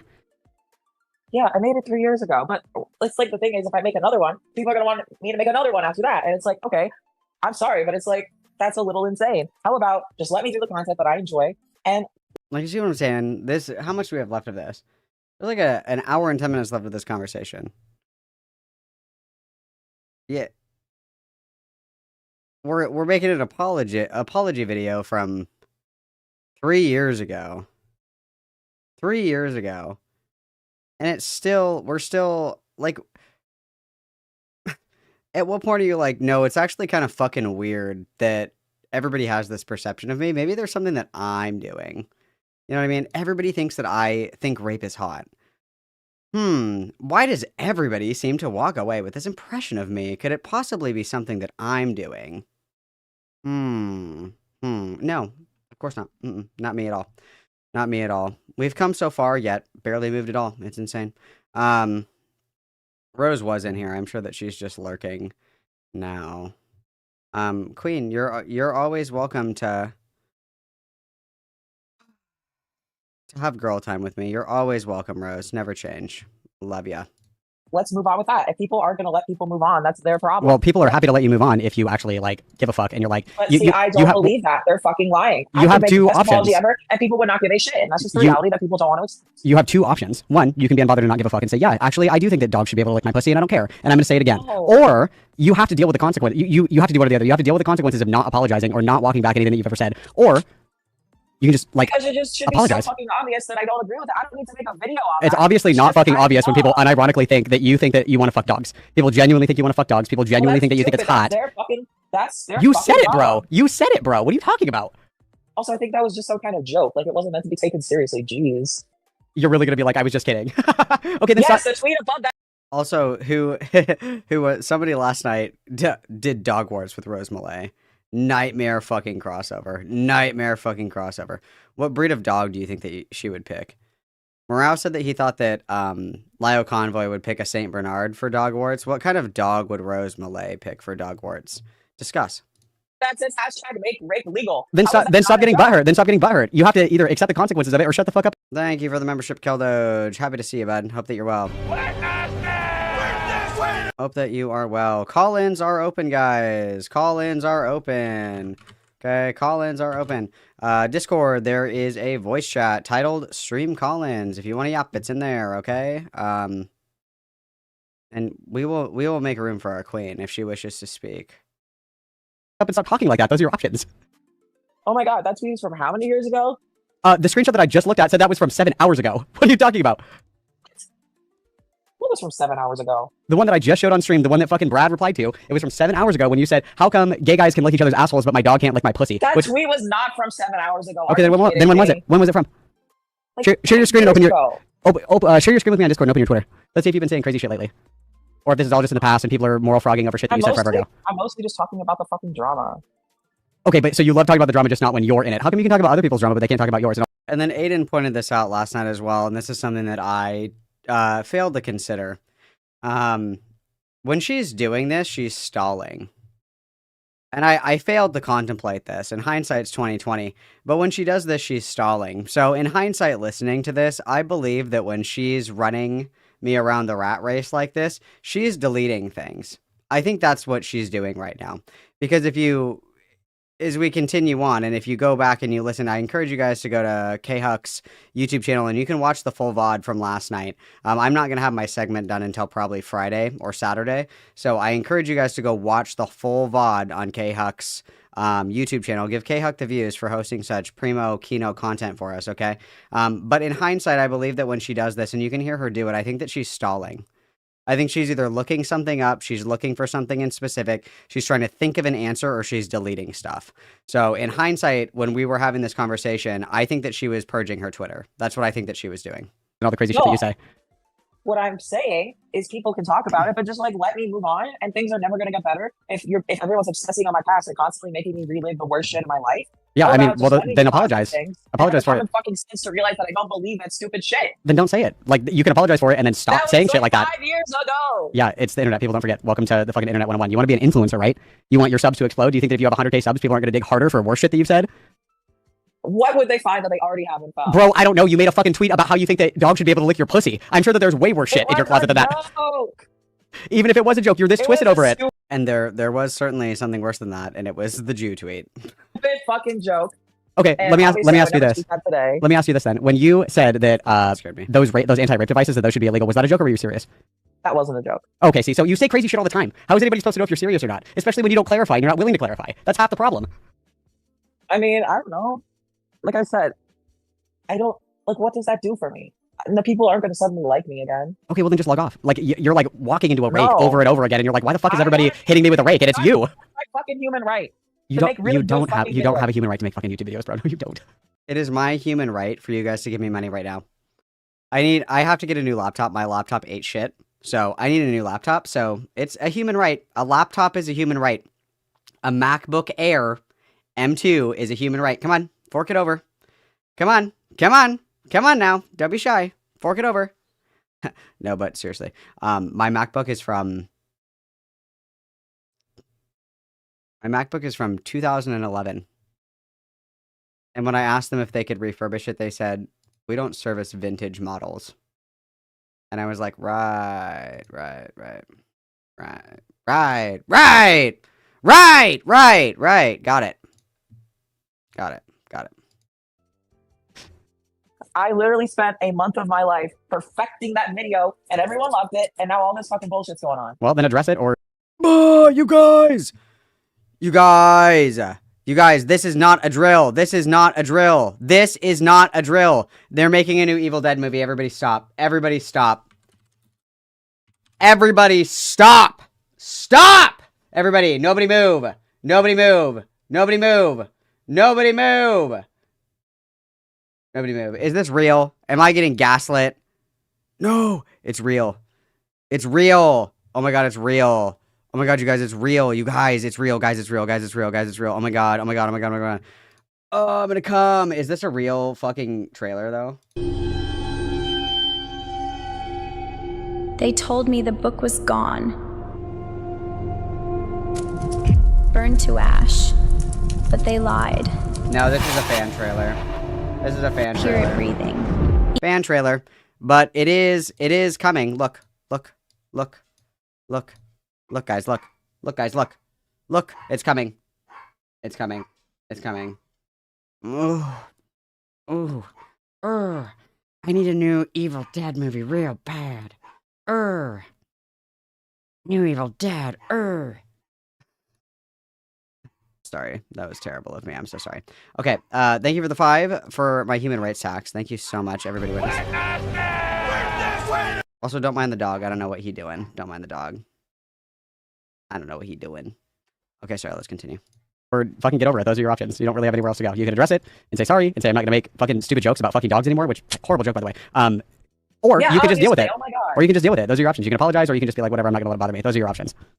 Yeah, well, my option is that when I come... And then hang on one second. I'm going to be a good husband and see my wife really quick.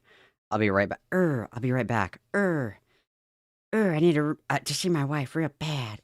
I'll be right back, okay? I'll let you guys... This will be your keychain. I'm going to make really good videos. I know, you're just going to skip post through it. And it's going to get worse for you. Over and over and over again. Yeah. It's going to be fucking obvious that I don't believe that shit. And as more time goes on, people will start to see that.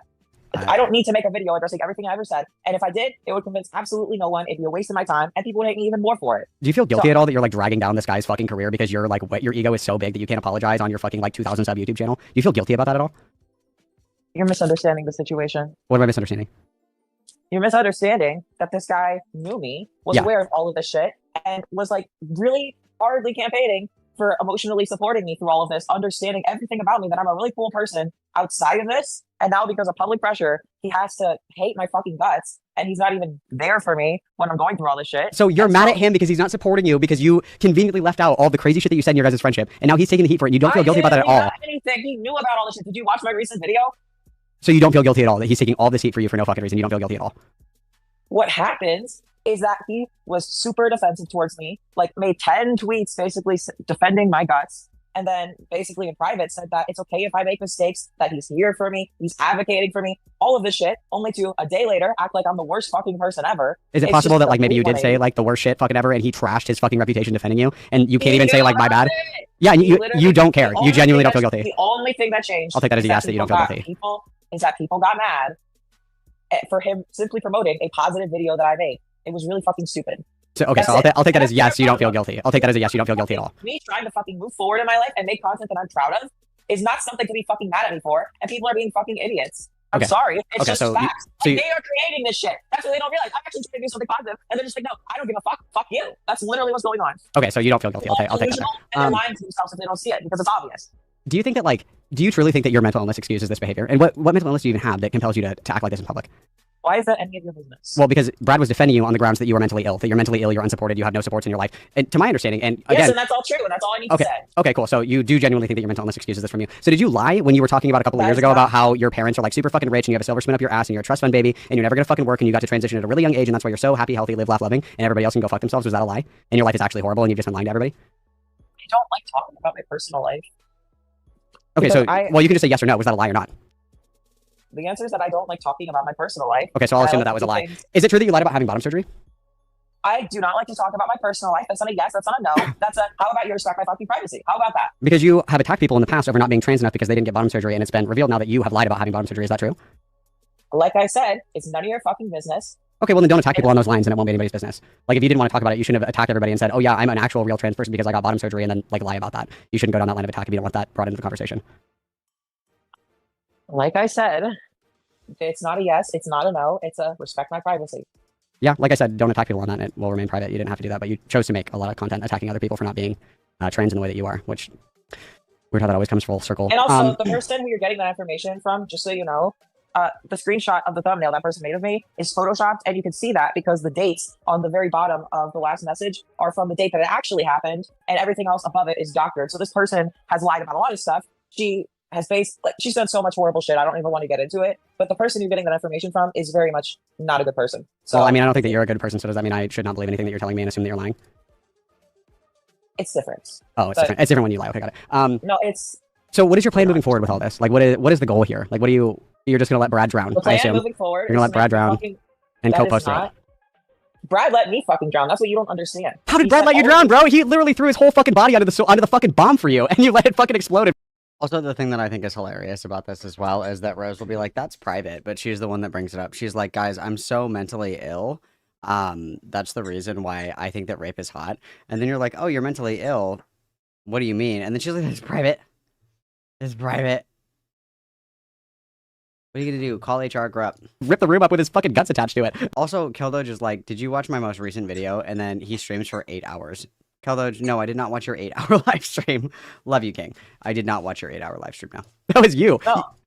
He basically defended me 1,000 times and then basically took that back and now is sending everybody my way. And I did nothing to warrant that. Nothing changed. He knew about everything that I said. The only thing that changed is that his audience got mad, and now all of a sudden he has to hate my guts. That is what changed. And that's what people are not getting. In this situation, I did nothing to provoke or cause this. And because of my past, they can't accept that truth. And they're not willing to see what is clearly right in front of them. They can't accept it. Like, half of the shit, you can't even tell if you're joking or not because you say the most insane shit 24/7, 365. And when people try to defend you, you just kind of let them take themselves down with your sinking ship. I love that. That's what friendship is. Fuck. What is that? What is that? Is that something on my camera? What's happening here? Oh, what the fuck? Hang on. Is that my camera? No, it's not. Okay, never mind. Sorry. First of all, you don't even like know Brad. I'm sure messing you know around, nothing sorry, about this guys. guy, so you don't know the situation as well as you think you do. I don't think I know anything about the situation. I'm telling you how it comes across to anybody who has eyes. Is that this dude went to bat for you super fucking hard, and instead of being a human being and being like, no, actually, you know what? I did say some incredibly fucked up shit. Allow me to defend my friend who's literally throwing himself on top of a grenade for me. You were like, actually, fuck you. I don't. Everything's private. I don't have to tell you anything. It's not my fault that I said unhinged shit. It's not my problem. It's like there's two Malcolms inside of you. No, that sounded terrible. No, that's not what I meant. That's not what I meant. There's. I'm sorry. I'm sorry. That was a crazy thing to say. I'm sorry. There's two Malcolms on the screen, is what I meant. I'm sorry. I'm sorry. That sounded insane. I'm sorry. It's like, okay, you can trash your own career, but when you start pulling other people into it, and I say career very loosely, by the way. 2K subs on YouTube isn't taken off. I think it was how long ago we know each other? It's been like 3 years. Where's this big break coming? I thought it was right around the corner the last time that we talked, like 2 years ago. Was it the fucking Great Replacement? The Great Replacement, get you? Sorry. Okay, there's a lot to say because you just keep throwing shit on top of the pile. Okay, we'll go one by one. Let me get my notes up. Okay, go ahead. First thing, go ahead. I have to remember my train. Oh yeah, you don't know about all the messages that I've had, the responses that I made. You're not aware of that shit, so it's clear that you're not fully aware of the situation enough to like have an honest conversation with you of everything that's going on. Okay, but also, did I not mention that like literally like a month or two ago, I had by far the biggest video of my channel ever.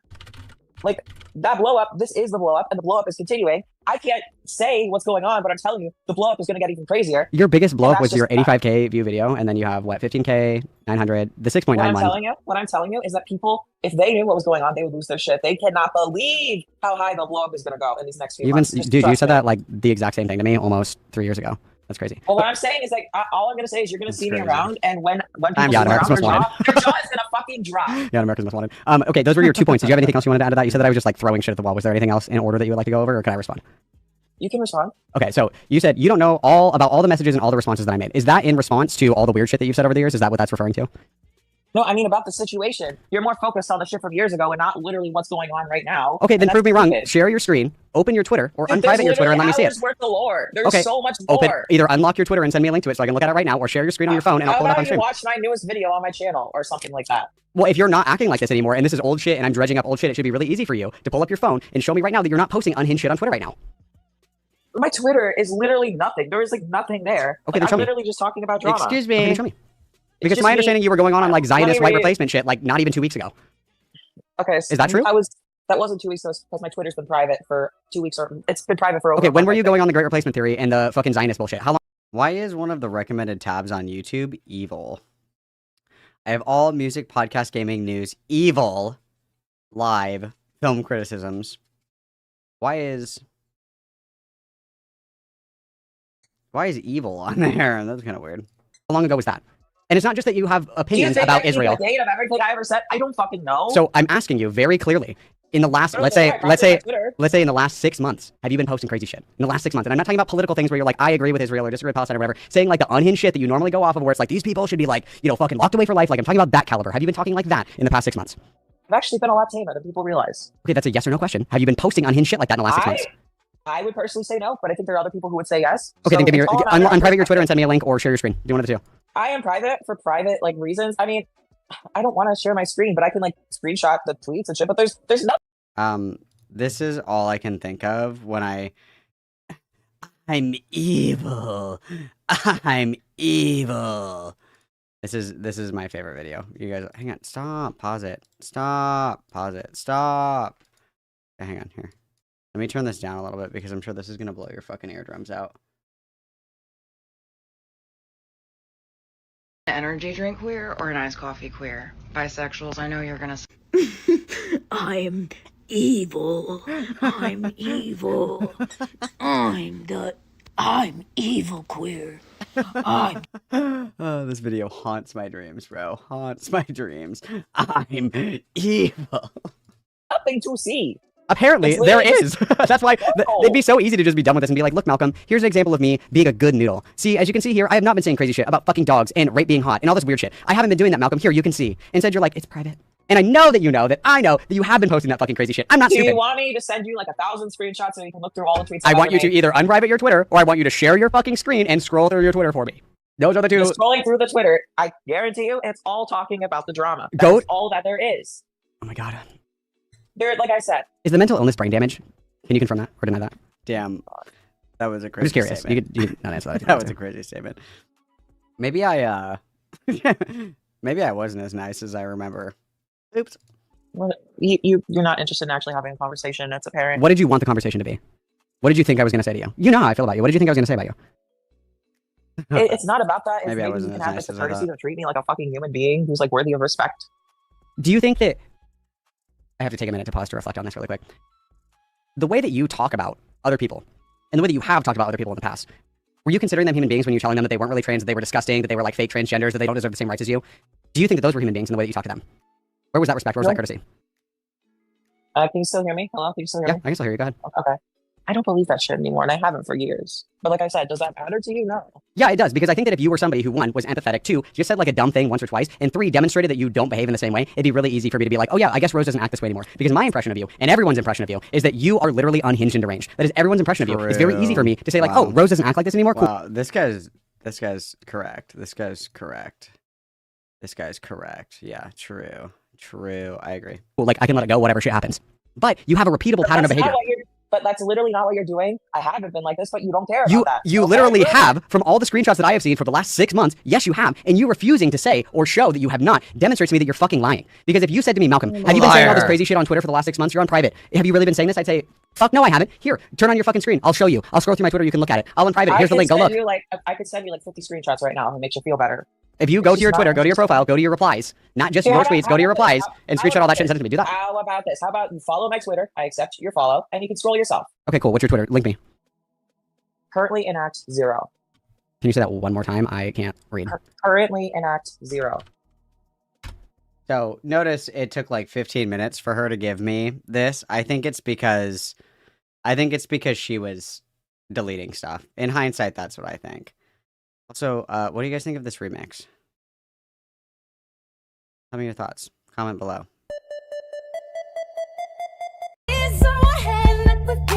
Together, I need the other one to hold you, make you feel. But when our fingers interlock, can't deny, you're worth it. 'Cause after all this time, I'm still into you.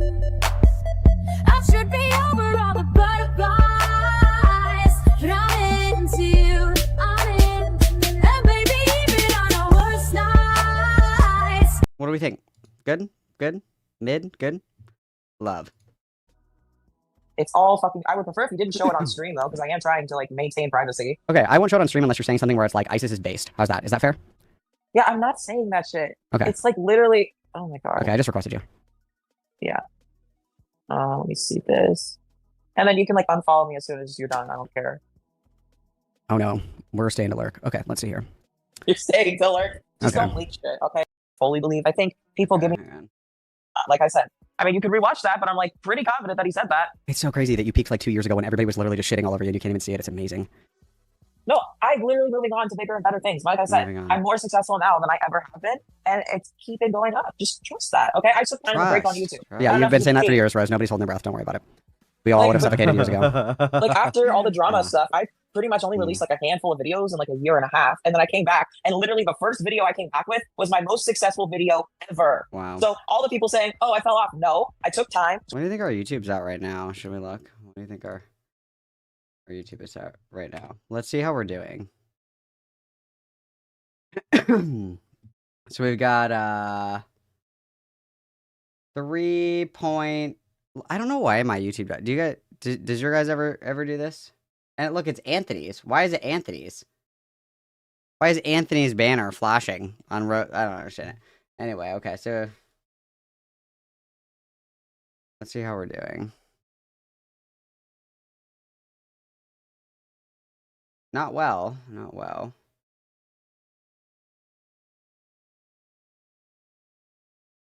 Oh my god, I totally forgot. She was also on Mr. Beast's Beast Games. How did I forget that? How did I forget that? How did that escape my memory? She was on the Mr. Beast Game show too. You want to see a dead body? Dude. I totally fucking forgot. Yeah, she was on the Beast Games as well. I totally forgot. Wow. Time's a flat circle. Nothing ever happens. What the fuck? How could I wow. Brain blast. To improve what I was doing, and that worked, and people can't accept that, and they're gonna have to. Oh, everybody's just hating on you because you're so successful. Yeah, true. That must be. No, I'm saying that the narrative is objectively wrong. Objectively, my biggest video ever is from 2 months ago. It was the first video that I made after Big Break. Yeah, now everybody's just hating on you. The haters. Like, that is just they're trying to get you down. The haters are getting you down. Fuck. And also, like, I have purposely been trying to be quiet, and even with me trying not to fucking get into drama because that's not really my interest anymore. That, you know. Where the fuck did I crash out in this? Because I do crash out at one point. I don't remember. I forgot that you existed until 2 fucking days ago. Please do not make this into like I'm a jealous fucking hater. I'm not, and I never have been. The thing is, as soon as you remembered, you were like, "Oh, I fucking hate her guys. Wow, she fucking sucks." Yeah, because you say dumb shit all the time. I feel the same way about other people that say dumb shit all the time. It's not uniquely you. You're not a unique idiot in my mind. It doesn't mean anything. That doesn't mean you're going to give this a fair shot because clearly you already have biases going in. The bias is that you say crazy shit, Rose. That is the bias. I don't know what to say. Like, if you don't want that attached to you, don't say crazy shit. Easy peasy lemon squeezy. True. And I haven't been. So, but that does not matter because, like I said, I could do everything right and it would not fucking matter. And everything just continues to prove that correct. Well, yeah, because the last thing that everybody remembers is the last crazy thing that you said. And if you don't do anything to correct that, that's on you. That's nobody else's problem. Which is why I'm making great content and I want that to be the last thing that people remember. That's not going to be the last thing that people remember. You're going to make another video and you're going to go, oh my god, it's doing so well. And then the same fucking thing is going to happen. You'll be like, oh, this is the bitch that said that, oh, it's really fucked up that gay guys can lick each other's asses, but dogs can't lick my pussy. That I lie about having, by the way. It's a rinse and repeat cycle. It's going to continue happening. So, I mean, which way, Western man? You must choose, Mr. Bond.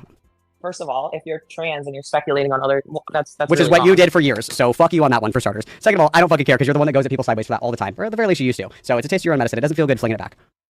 There we go. Oh I know. Me reaping. Yes. Me sowing. No, it's called you being a fucking hypocrite and having no morals to stand on. What morals am I not standing on, Rose? Because if you can basically not stand on what you believe for someone that you personally don't like, then that means that you. What do you think I'm not standing on that I believe? Not respecting people's fucking privacy when it comes to like. If you bring it up publicly, it's not fucking private. You're the one that was saying that you were more trans than everybody because you got surgery. Did you not? Or are you gonna pretend you didn't do that now? Are you gonna lie to my fucking face and say that you didn't do that before? First of all, that's a yes or no question, Rose. That is a yes or no. That's a yes or no question. We've always struggled with yes and no. We've always. Okay, Boogie. Then don't bring it up, Boogie. I don't know what the fuck to say to you. For years, you were like, I actually am trans. I did the surgery. I did da da da da da. And now it comes out that you fucking lied about that. You're the one that brought it out public first. If you don't want it used against you, don't wheel it out in a conversation. I'm not saying that it's a lie. I'm not saying it either way. I'm saying that this person's lied about other stuff. Yeah, because you're too much of a coward to like take a position on fucking anything. Except for the crazy shit that you're willing to defend for no fucking discernible reason other than LOL. What I'm saying is that person does not deserve attention and respect the fact that my medical history is private and just don't be an asshole about it. I genuinely don't care because you brought it up to attack other people in the past. You're the one that brought it to the table. True. It's not my fault that you brought it to the table. You chose to do that. I didn't. You didn't. Yeah, that's your moral justification for trying to excuse your hypocrisy. No, it's not hypocrisy. I have always said and I will always say. I'm trying to find the crash out where I crash out. I think it's around here is where I freak the fuck out. If you want to bring it to the table, I'm happy to pick it up. If you want to come out here, so here's a really good example, okay? If you came in here and you started making fun of the way that I look, I would fucking body you, decimate you, leave you in ashes. You would leave this call fucking crying. But you didn't bring it up first, so I'm not going to go there. That has always been my position on everything. If you want to come and roll around in the mud, I will roll with you. I'm not going to bring it up first. I'm not going to say anything. I never would have said a single fucking thing about your medical transition if you did not use that as a weapon against other people in the past. If you never brought it up, I wouldn't have said anything. You did that, not me. So first of all, you're literally saying, well, you didn't mention this, so I'm not saying this. And it's like, okay, well, you basically did already. No, so I didn't. If you want to open that door, Queen, if you want to open that door, Queen, I know you don't want to open it. I can feel you knocking and jiggling the door handle. You do not want to take that game with me. Because I'm not a shitty person and I don't say shit. Because what I'm saying is that you basically were like saying shit while trying to not say it. No, because I'm not a fucking pussy, Rose. I would say it to your face. But because you haven't insulted the way that I look, I'm not going to insult the way that you look. That's how I like to play. The only reason I brought up the trans shit with you specifically is because you brought it up. Because you brought it up. Hold on. First of all, why the fuck would I do that? It was an example. It was an example. It's not an example. It was an example. That's why I brought it up. No, yes, it was. You can get out your Crayola notepad and your crayons and you can rewatch the VOD. You can follow it along. I use that as an example as to why I'm attacking you on the trans shit because you use that to attack other people. That's why I'm bringing it up. That answers your question. What you want to do is you want to say a bunch of evil shit and you want to feel justified for doing so. If that was the case, I would just fucking say it. Would I not? If I really wanted to, I would just say it, wouldn't I? Because you have an audience that cares about so-called morals.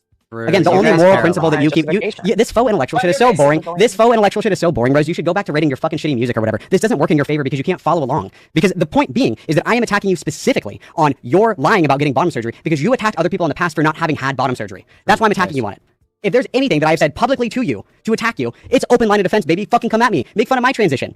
Make fun of my shitty music. Make fun of my stupid fucking YouTube stream. Make fun of my views. That's how that works. You open the door. You can't get mad that people fucking walk through it. You don't get to fucking go hard at other people saying they're fake trans because they haven't gotten bottom surgery when you fucking lied about having it the whole time. That's not how that works. You don't get to dig it up and then get mad that people are playing with it. That's the end of that. That's the end of that. This guy's cooking. This guy's cooking. First of all, you're going purely on speculation. You can confirm or deny. You can confirm or deny right now. You can confirm or deny right now. It doesn't, you know what the thing that it is? It doesn't fucking matter either Apparently it does because you're like, oh my god, why are you attacking me on this? Okay, then clear it up. Did you lie about it, yes or no? this is just such a stupid thing to waste your energy on. I do not. I'm care. sitting here playing People fucking solitaire, minding my own fucking business. You came into my chat because you thought that for some reason you got amnesia and suddenly fucking forgot that I don't like you and I never fucking have. Surprise. Shocked Pikachu face. Second of all, I'm calling you out on all the shit that you have done historically and you refuse to answer for it. That's a you problem. That's not a me problem. First of all, I don't care if people get surgery or not. It doesn't matter. It doesn't make you real trans or not real trans. Okay, so you changed your opinion on that entirely. That was all just a meme too. That was just a joke. I felt that way for many years. Okay, well then you shouldn't have attacked people like that and they wouldn't attack you for it like that now. That's called being an adult. Oh my God. Wow, based. So, like I said, the very thing that what I'm saying is, I do not care if people get surgery or not. It does not matter. And it doesn't, like I said, I just want you to know that the person you're getting the information from is an unreliable person. That's why I'm asking you. You're the reliable person in the room, Rose. It's your body. I'm asking you. Did you lie about it? Oh my gosh. It doesn't matter either way, right? Yeah, it does actually. If you said, no, Malcolm, I didn't lie about it, and I can prove that I didn't lie about it, you don't have to fucking send me anything if you don't want to. I don't care. Wait, legitimately, how the fuck do you want me to prove that without it being creepy? Like, genuinely speaking. Are you honestly so fucking sick in the head that you think that I'm asking you for like fucking pussy pics? Are you fucking kidding me right now? No, I know. I know that. And then she literally did this to me last week. She did this to me last week. What day are these messages? This is from the 21st. So what was that? What was the 21st? Tuesday last week. She said, genuinely, WTF is wrong with you. First of all, my medical history is none of your fucking business, and you speculating on it makes you a weirdo. It makes you insane. I have a vagina, and I can prove it. But doing so would be really weird. Do you want me to post swimsuit pics or something? Should I have to? Or I shouldn't have to. You should just be normal. Delete the post and leave me alone. And that was at 11:42. And then she sent another message at 11:51. It said, and BTW, your source for this is somebody who I've caught faking screenshots about me and has lied about me, and has lied about other people as well that I've been in contact with. I legit was going to sue her for blatantly smearing me, but thankfully that video was eventually taken down. I have a vagina. I have literally never once said otherwise. Regardless, as a fucking trans person, you should know better than anyone. It shouldn't fucking matter? Question mark. Genuinely, that tweet is disgusting. Regardless of my medical history, even if you were right, it would still be incredibly invasive and dysphoria-inducing. There is zero excuse for it. What makes you think it's okay to, quote, correct someone like that? And it's even worse when you're literally wrong about it, too. Like, how the fuck would you know? I know people who don't, or excuse me, I know people who do know. Do you want me to get them to, quote, confirm it for you? This is so bizarre. Why can't you just delete the tweet and apologize for lying to me like a normal person? And then she sent another message at 11:57. Like, the idea of anyone seeing me male in any way, shape, or form genuinely makes me suicidal, which is why I had the fucking surgery. For you to blatantly lie about me like that as another trans person is disgusting, is inexcusable. And then she sent another message at 11:58. Apologize and delete the post because my mind is immediately jumping to I have to post nudes now and prove you wrong. And I don't want to fucking do that. And I shouldn't have to for obvious reasons. And I would just like to make it abundantly clear that a single nude image of Rose MULET would kill me. I would die immediately. The second that my eyes made contact with that image, I would spontaneously combust. No one is asking for that. No one has ever asked for that. Why are you being weird? Why are you being a fucking freak? Why are you being a freak? Like, hello? Hello? Please don't do that. Please don't do that. Please, whatever you do, please do not post naked pictures of yourself. Please. Please. Please, please. Please, please. I've seen the whale. Oh, that was evil. That was evil. That was evil. But yeah, I would be blind for the rest of my life. I would gouge my own eyes out with a melon baller if I was, well, yeah, she's historically lied in the past. I wonder, I don't know how long this video is. Answer too long.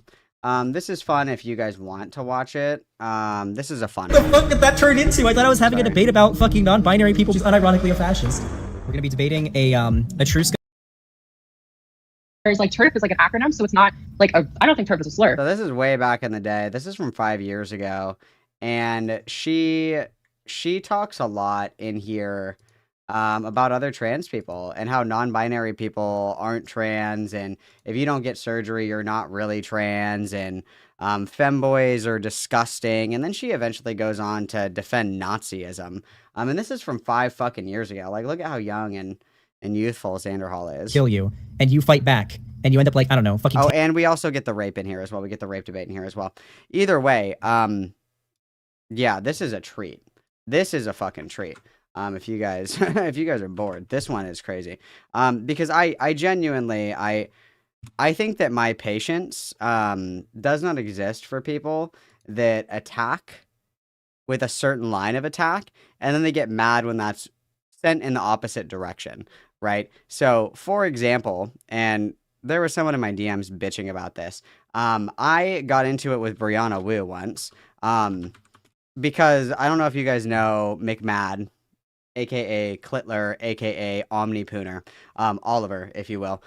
He got into it with Brianna Wu on Twitter, and then private messages leaked where she was saying that Oliver was acting like a female, like, oh, they're just on their period, like, maybe you need to plug it up, maybe you need to go plug your girl hole, you're acting like a little woman, like very female coded.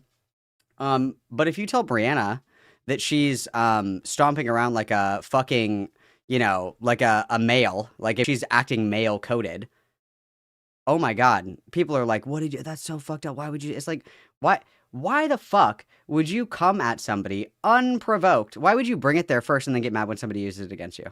If you're going to attack Oliver and say that he's acting like a woman, okay, you're acting like an entitled guy right now. You're acting like a misogynistic douchebag right now. You're like locker room broing it up. That's what's happening right now. But no. If you want to attack people on something, that is a fair line of attack and defense. If Rose sets her criteria that trans people are only valid if they get surgery because she got surgery and therefore she's the most transest of the trans, and then it comes out that she actually lied about having surgery, well, that's a conversation that we certainly need to have, is it not? Is it not? You're only really trans if you've gotten the surgery. Oh, that's interesting. Have you gotten the surgery? That's private. No, that's not how it works. That's not how it works. Not at all. Not at all. That is not how that works. Not how it works at all. Also, thank you very much, K-Huck, for the membership. Everybody witness, guys. Very kind of you. Excuse me. Yeah, the old True Scum. The old True Scum ones. Very, very old True Scum debates. Way back in the day. You know, it's TBT. TBT. Very TBT. I will also pay to have Rose keep her clothes on. I agree with that statement.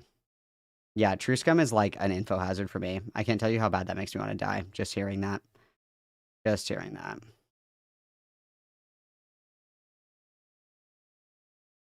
I know. It's been like 87 years, you guys. It's been like 87 years. It's insane. It's insane. And every time that I think about Rose MULET, I remember more things. It like flashbangs me. I'm like, oh, I totally forgot about that. It's very difficult to dwell in my mind palace, you know? Very difficult to dwell in my mind palace, but, yeah, dude, I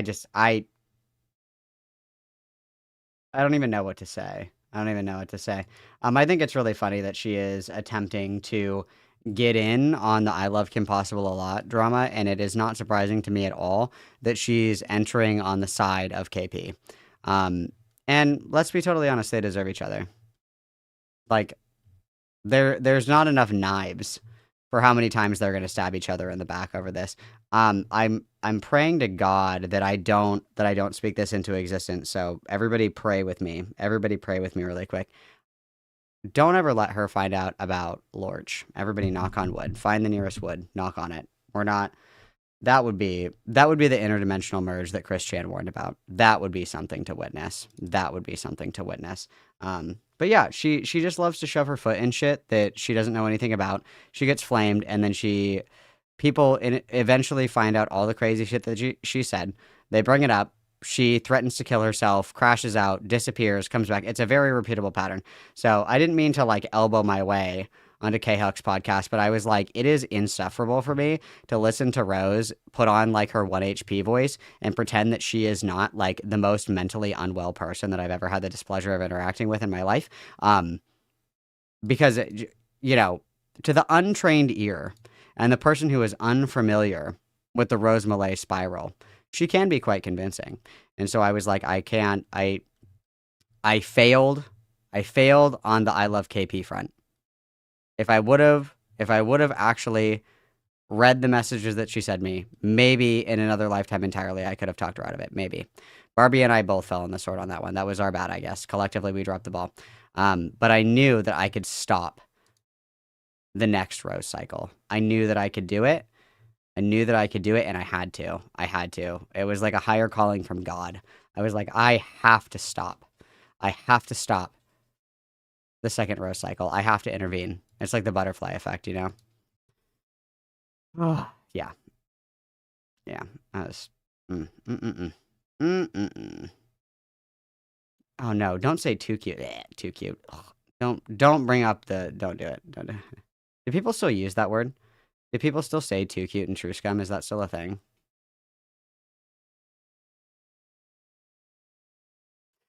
I mean, we did get Kino fucking content out of it. You're not wrong. We did get absolutely fucking fire content out of it, but you know, it is very believe it or not, it's very painful to see people succumb to their own devices. That can be very depressing. To watch people succumb to their own devices and self-destruct in your presence. That can be pretty difficult to watch. And you know, unfortunately, I think in KP's case, I don't think that there was anything anybody could do to save her. I don't think that would have ever happened, but it does still suck to watch somebody continually make preventable mistakes over and over and over again. I'm not saying I feel bad for her, but it's like it's kind of hard to watch, you know? Kind of hard to watch. You're kind of like, stop, you know? It's like overkill. On Tumblr, I think the last time I even uttered the word true scum was like 3 years ago. I think that's the last time that I said that. True scum. No, that's not true. Poppy called me true scum. That's right. I remember that. That was about last year, wasn't it? 1 year, 2 years ago? Poppy called me true scum. I remember that. But yeah, it's been a long time. It's been a long time. Dude, I'm sure that she is. I'm sure the lawsuit is leering over the horizon. I'm sure that it is. I think she's fucked, personally, but I think that she's fucked, but either way. I got one of these guys for you. Hang on. Salty spittoon. I had a bowl of nails for breakfast this morning. Yeah, so. Without any milk.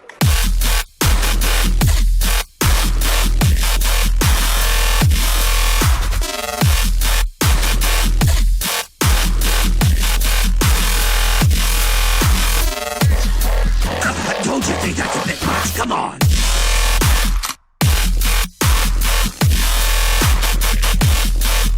A gift just for you guys.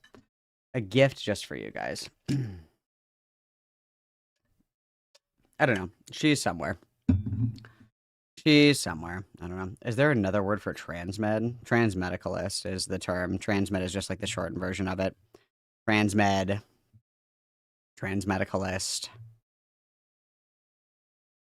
It's been so long since I've touched trans discourse. I feel like I would perish upon contact.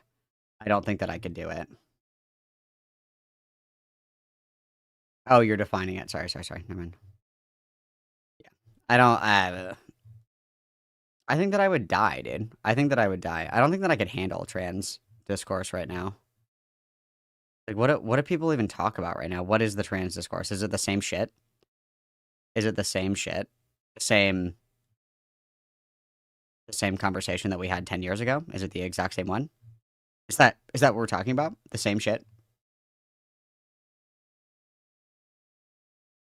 I don't know. I used to love trans discourse. Right now it's the TMA. Tell me. Thanks for hanging out, K-Huck. I hope you have a good night. Peace and blessings. Mashallah, sister. Enjoy your evening. Yeah. Yeah, we should leave the past in the past. I agree. All right, guys, make sure that you join the Discord. It sparks joy for me. Makes me really happy, okay? Makes me so happy. Tomorrow morning, I have a segment, and then I'm going to do the Rose segment either Friday or Saturday. Friday or Saturday. But I will have a segment up tomorrow morning. I'll ping in the Discord. Make sure in the Discord, that's where I ping everybody, okay? And then make sure you check out my merch because I love it. It's so fun. Those tie-dye shirts fuck so hard, dude. I'm not even kidding. They're so cool. They're so comfortable. Great quality. Great quality. Good color as well. Good color saturation. Very good. Very good. Very good. Okay. Okay. All right. So I'll do segment for you guys tomorrow morning. Segment either on Friday or on, what did I say? Friday or Saturday. Sorry. Jesus Christ. I'm gonna, if you guys don't want to wait for the segment, I'm gonna put the link one more time for K-Huck's VOD, where I talk to Rose. So you guys don't have to wait for the segment. If you don't want to, you can go and listen to it on your own. So you don't have to wait. You guys can do that, okay? So there's this for you, just in case you want to listen until I finally have my segment up, which will be later. I am going to send you guys to A-Space. It looks like A-Space, there's like more KP shit. It's A-Space or Not So Erudite. And I'm not sending you guys to Not So Erudite. That's insane. I'm not going to do that to you guys. That's like against the Geneva Convention. I'm not going to send you guys there. So I'm going to send you guys over to Ace Space. I will see you guys on Monday. Thanks for hanging out with me, you guys. Always appreciate girl time. You guys were very generous this evening. I greatly appreciate it. I hope that everybody has a wonderful rest of their week and preemptively a wonderful weekend. And I will see you guys on Monday, okay? Peace and blessings. Hug, hug, kiss, kiss. XOXO. Gossip girl. There's people saying that they responded on my stream. There's people that were like giving me direct apologies. People that were referring to go to my coverage. It was funny. Like there was like all these dockets and shit. It was funny. But no. That was like how I personally, because I had like a conversation with Lumi Starbun on a stream a while ago. And it's like, okay, interesting. But then it just ended up like, that was like the only conversation I ended up having with them, because I tried to have other talks when the new allegations came out, but every single time they just aired it, like every single time without fail. They just aired having a call because they just said they don't do the call stuff anymore, and they refused the 5 other questions I had in DMs,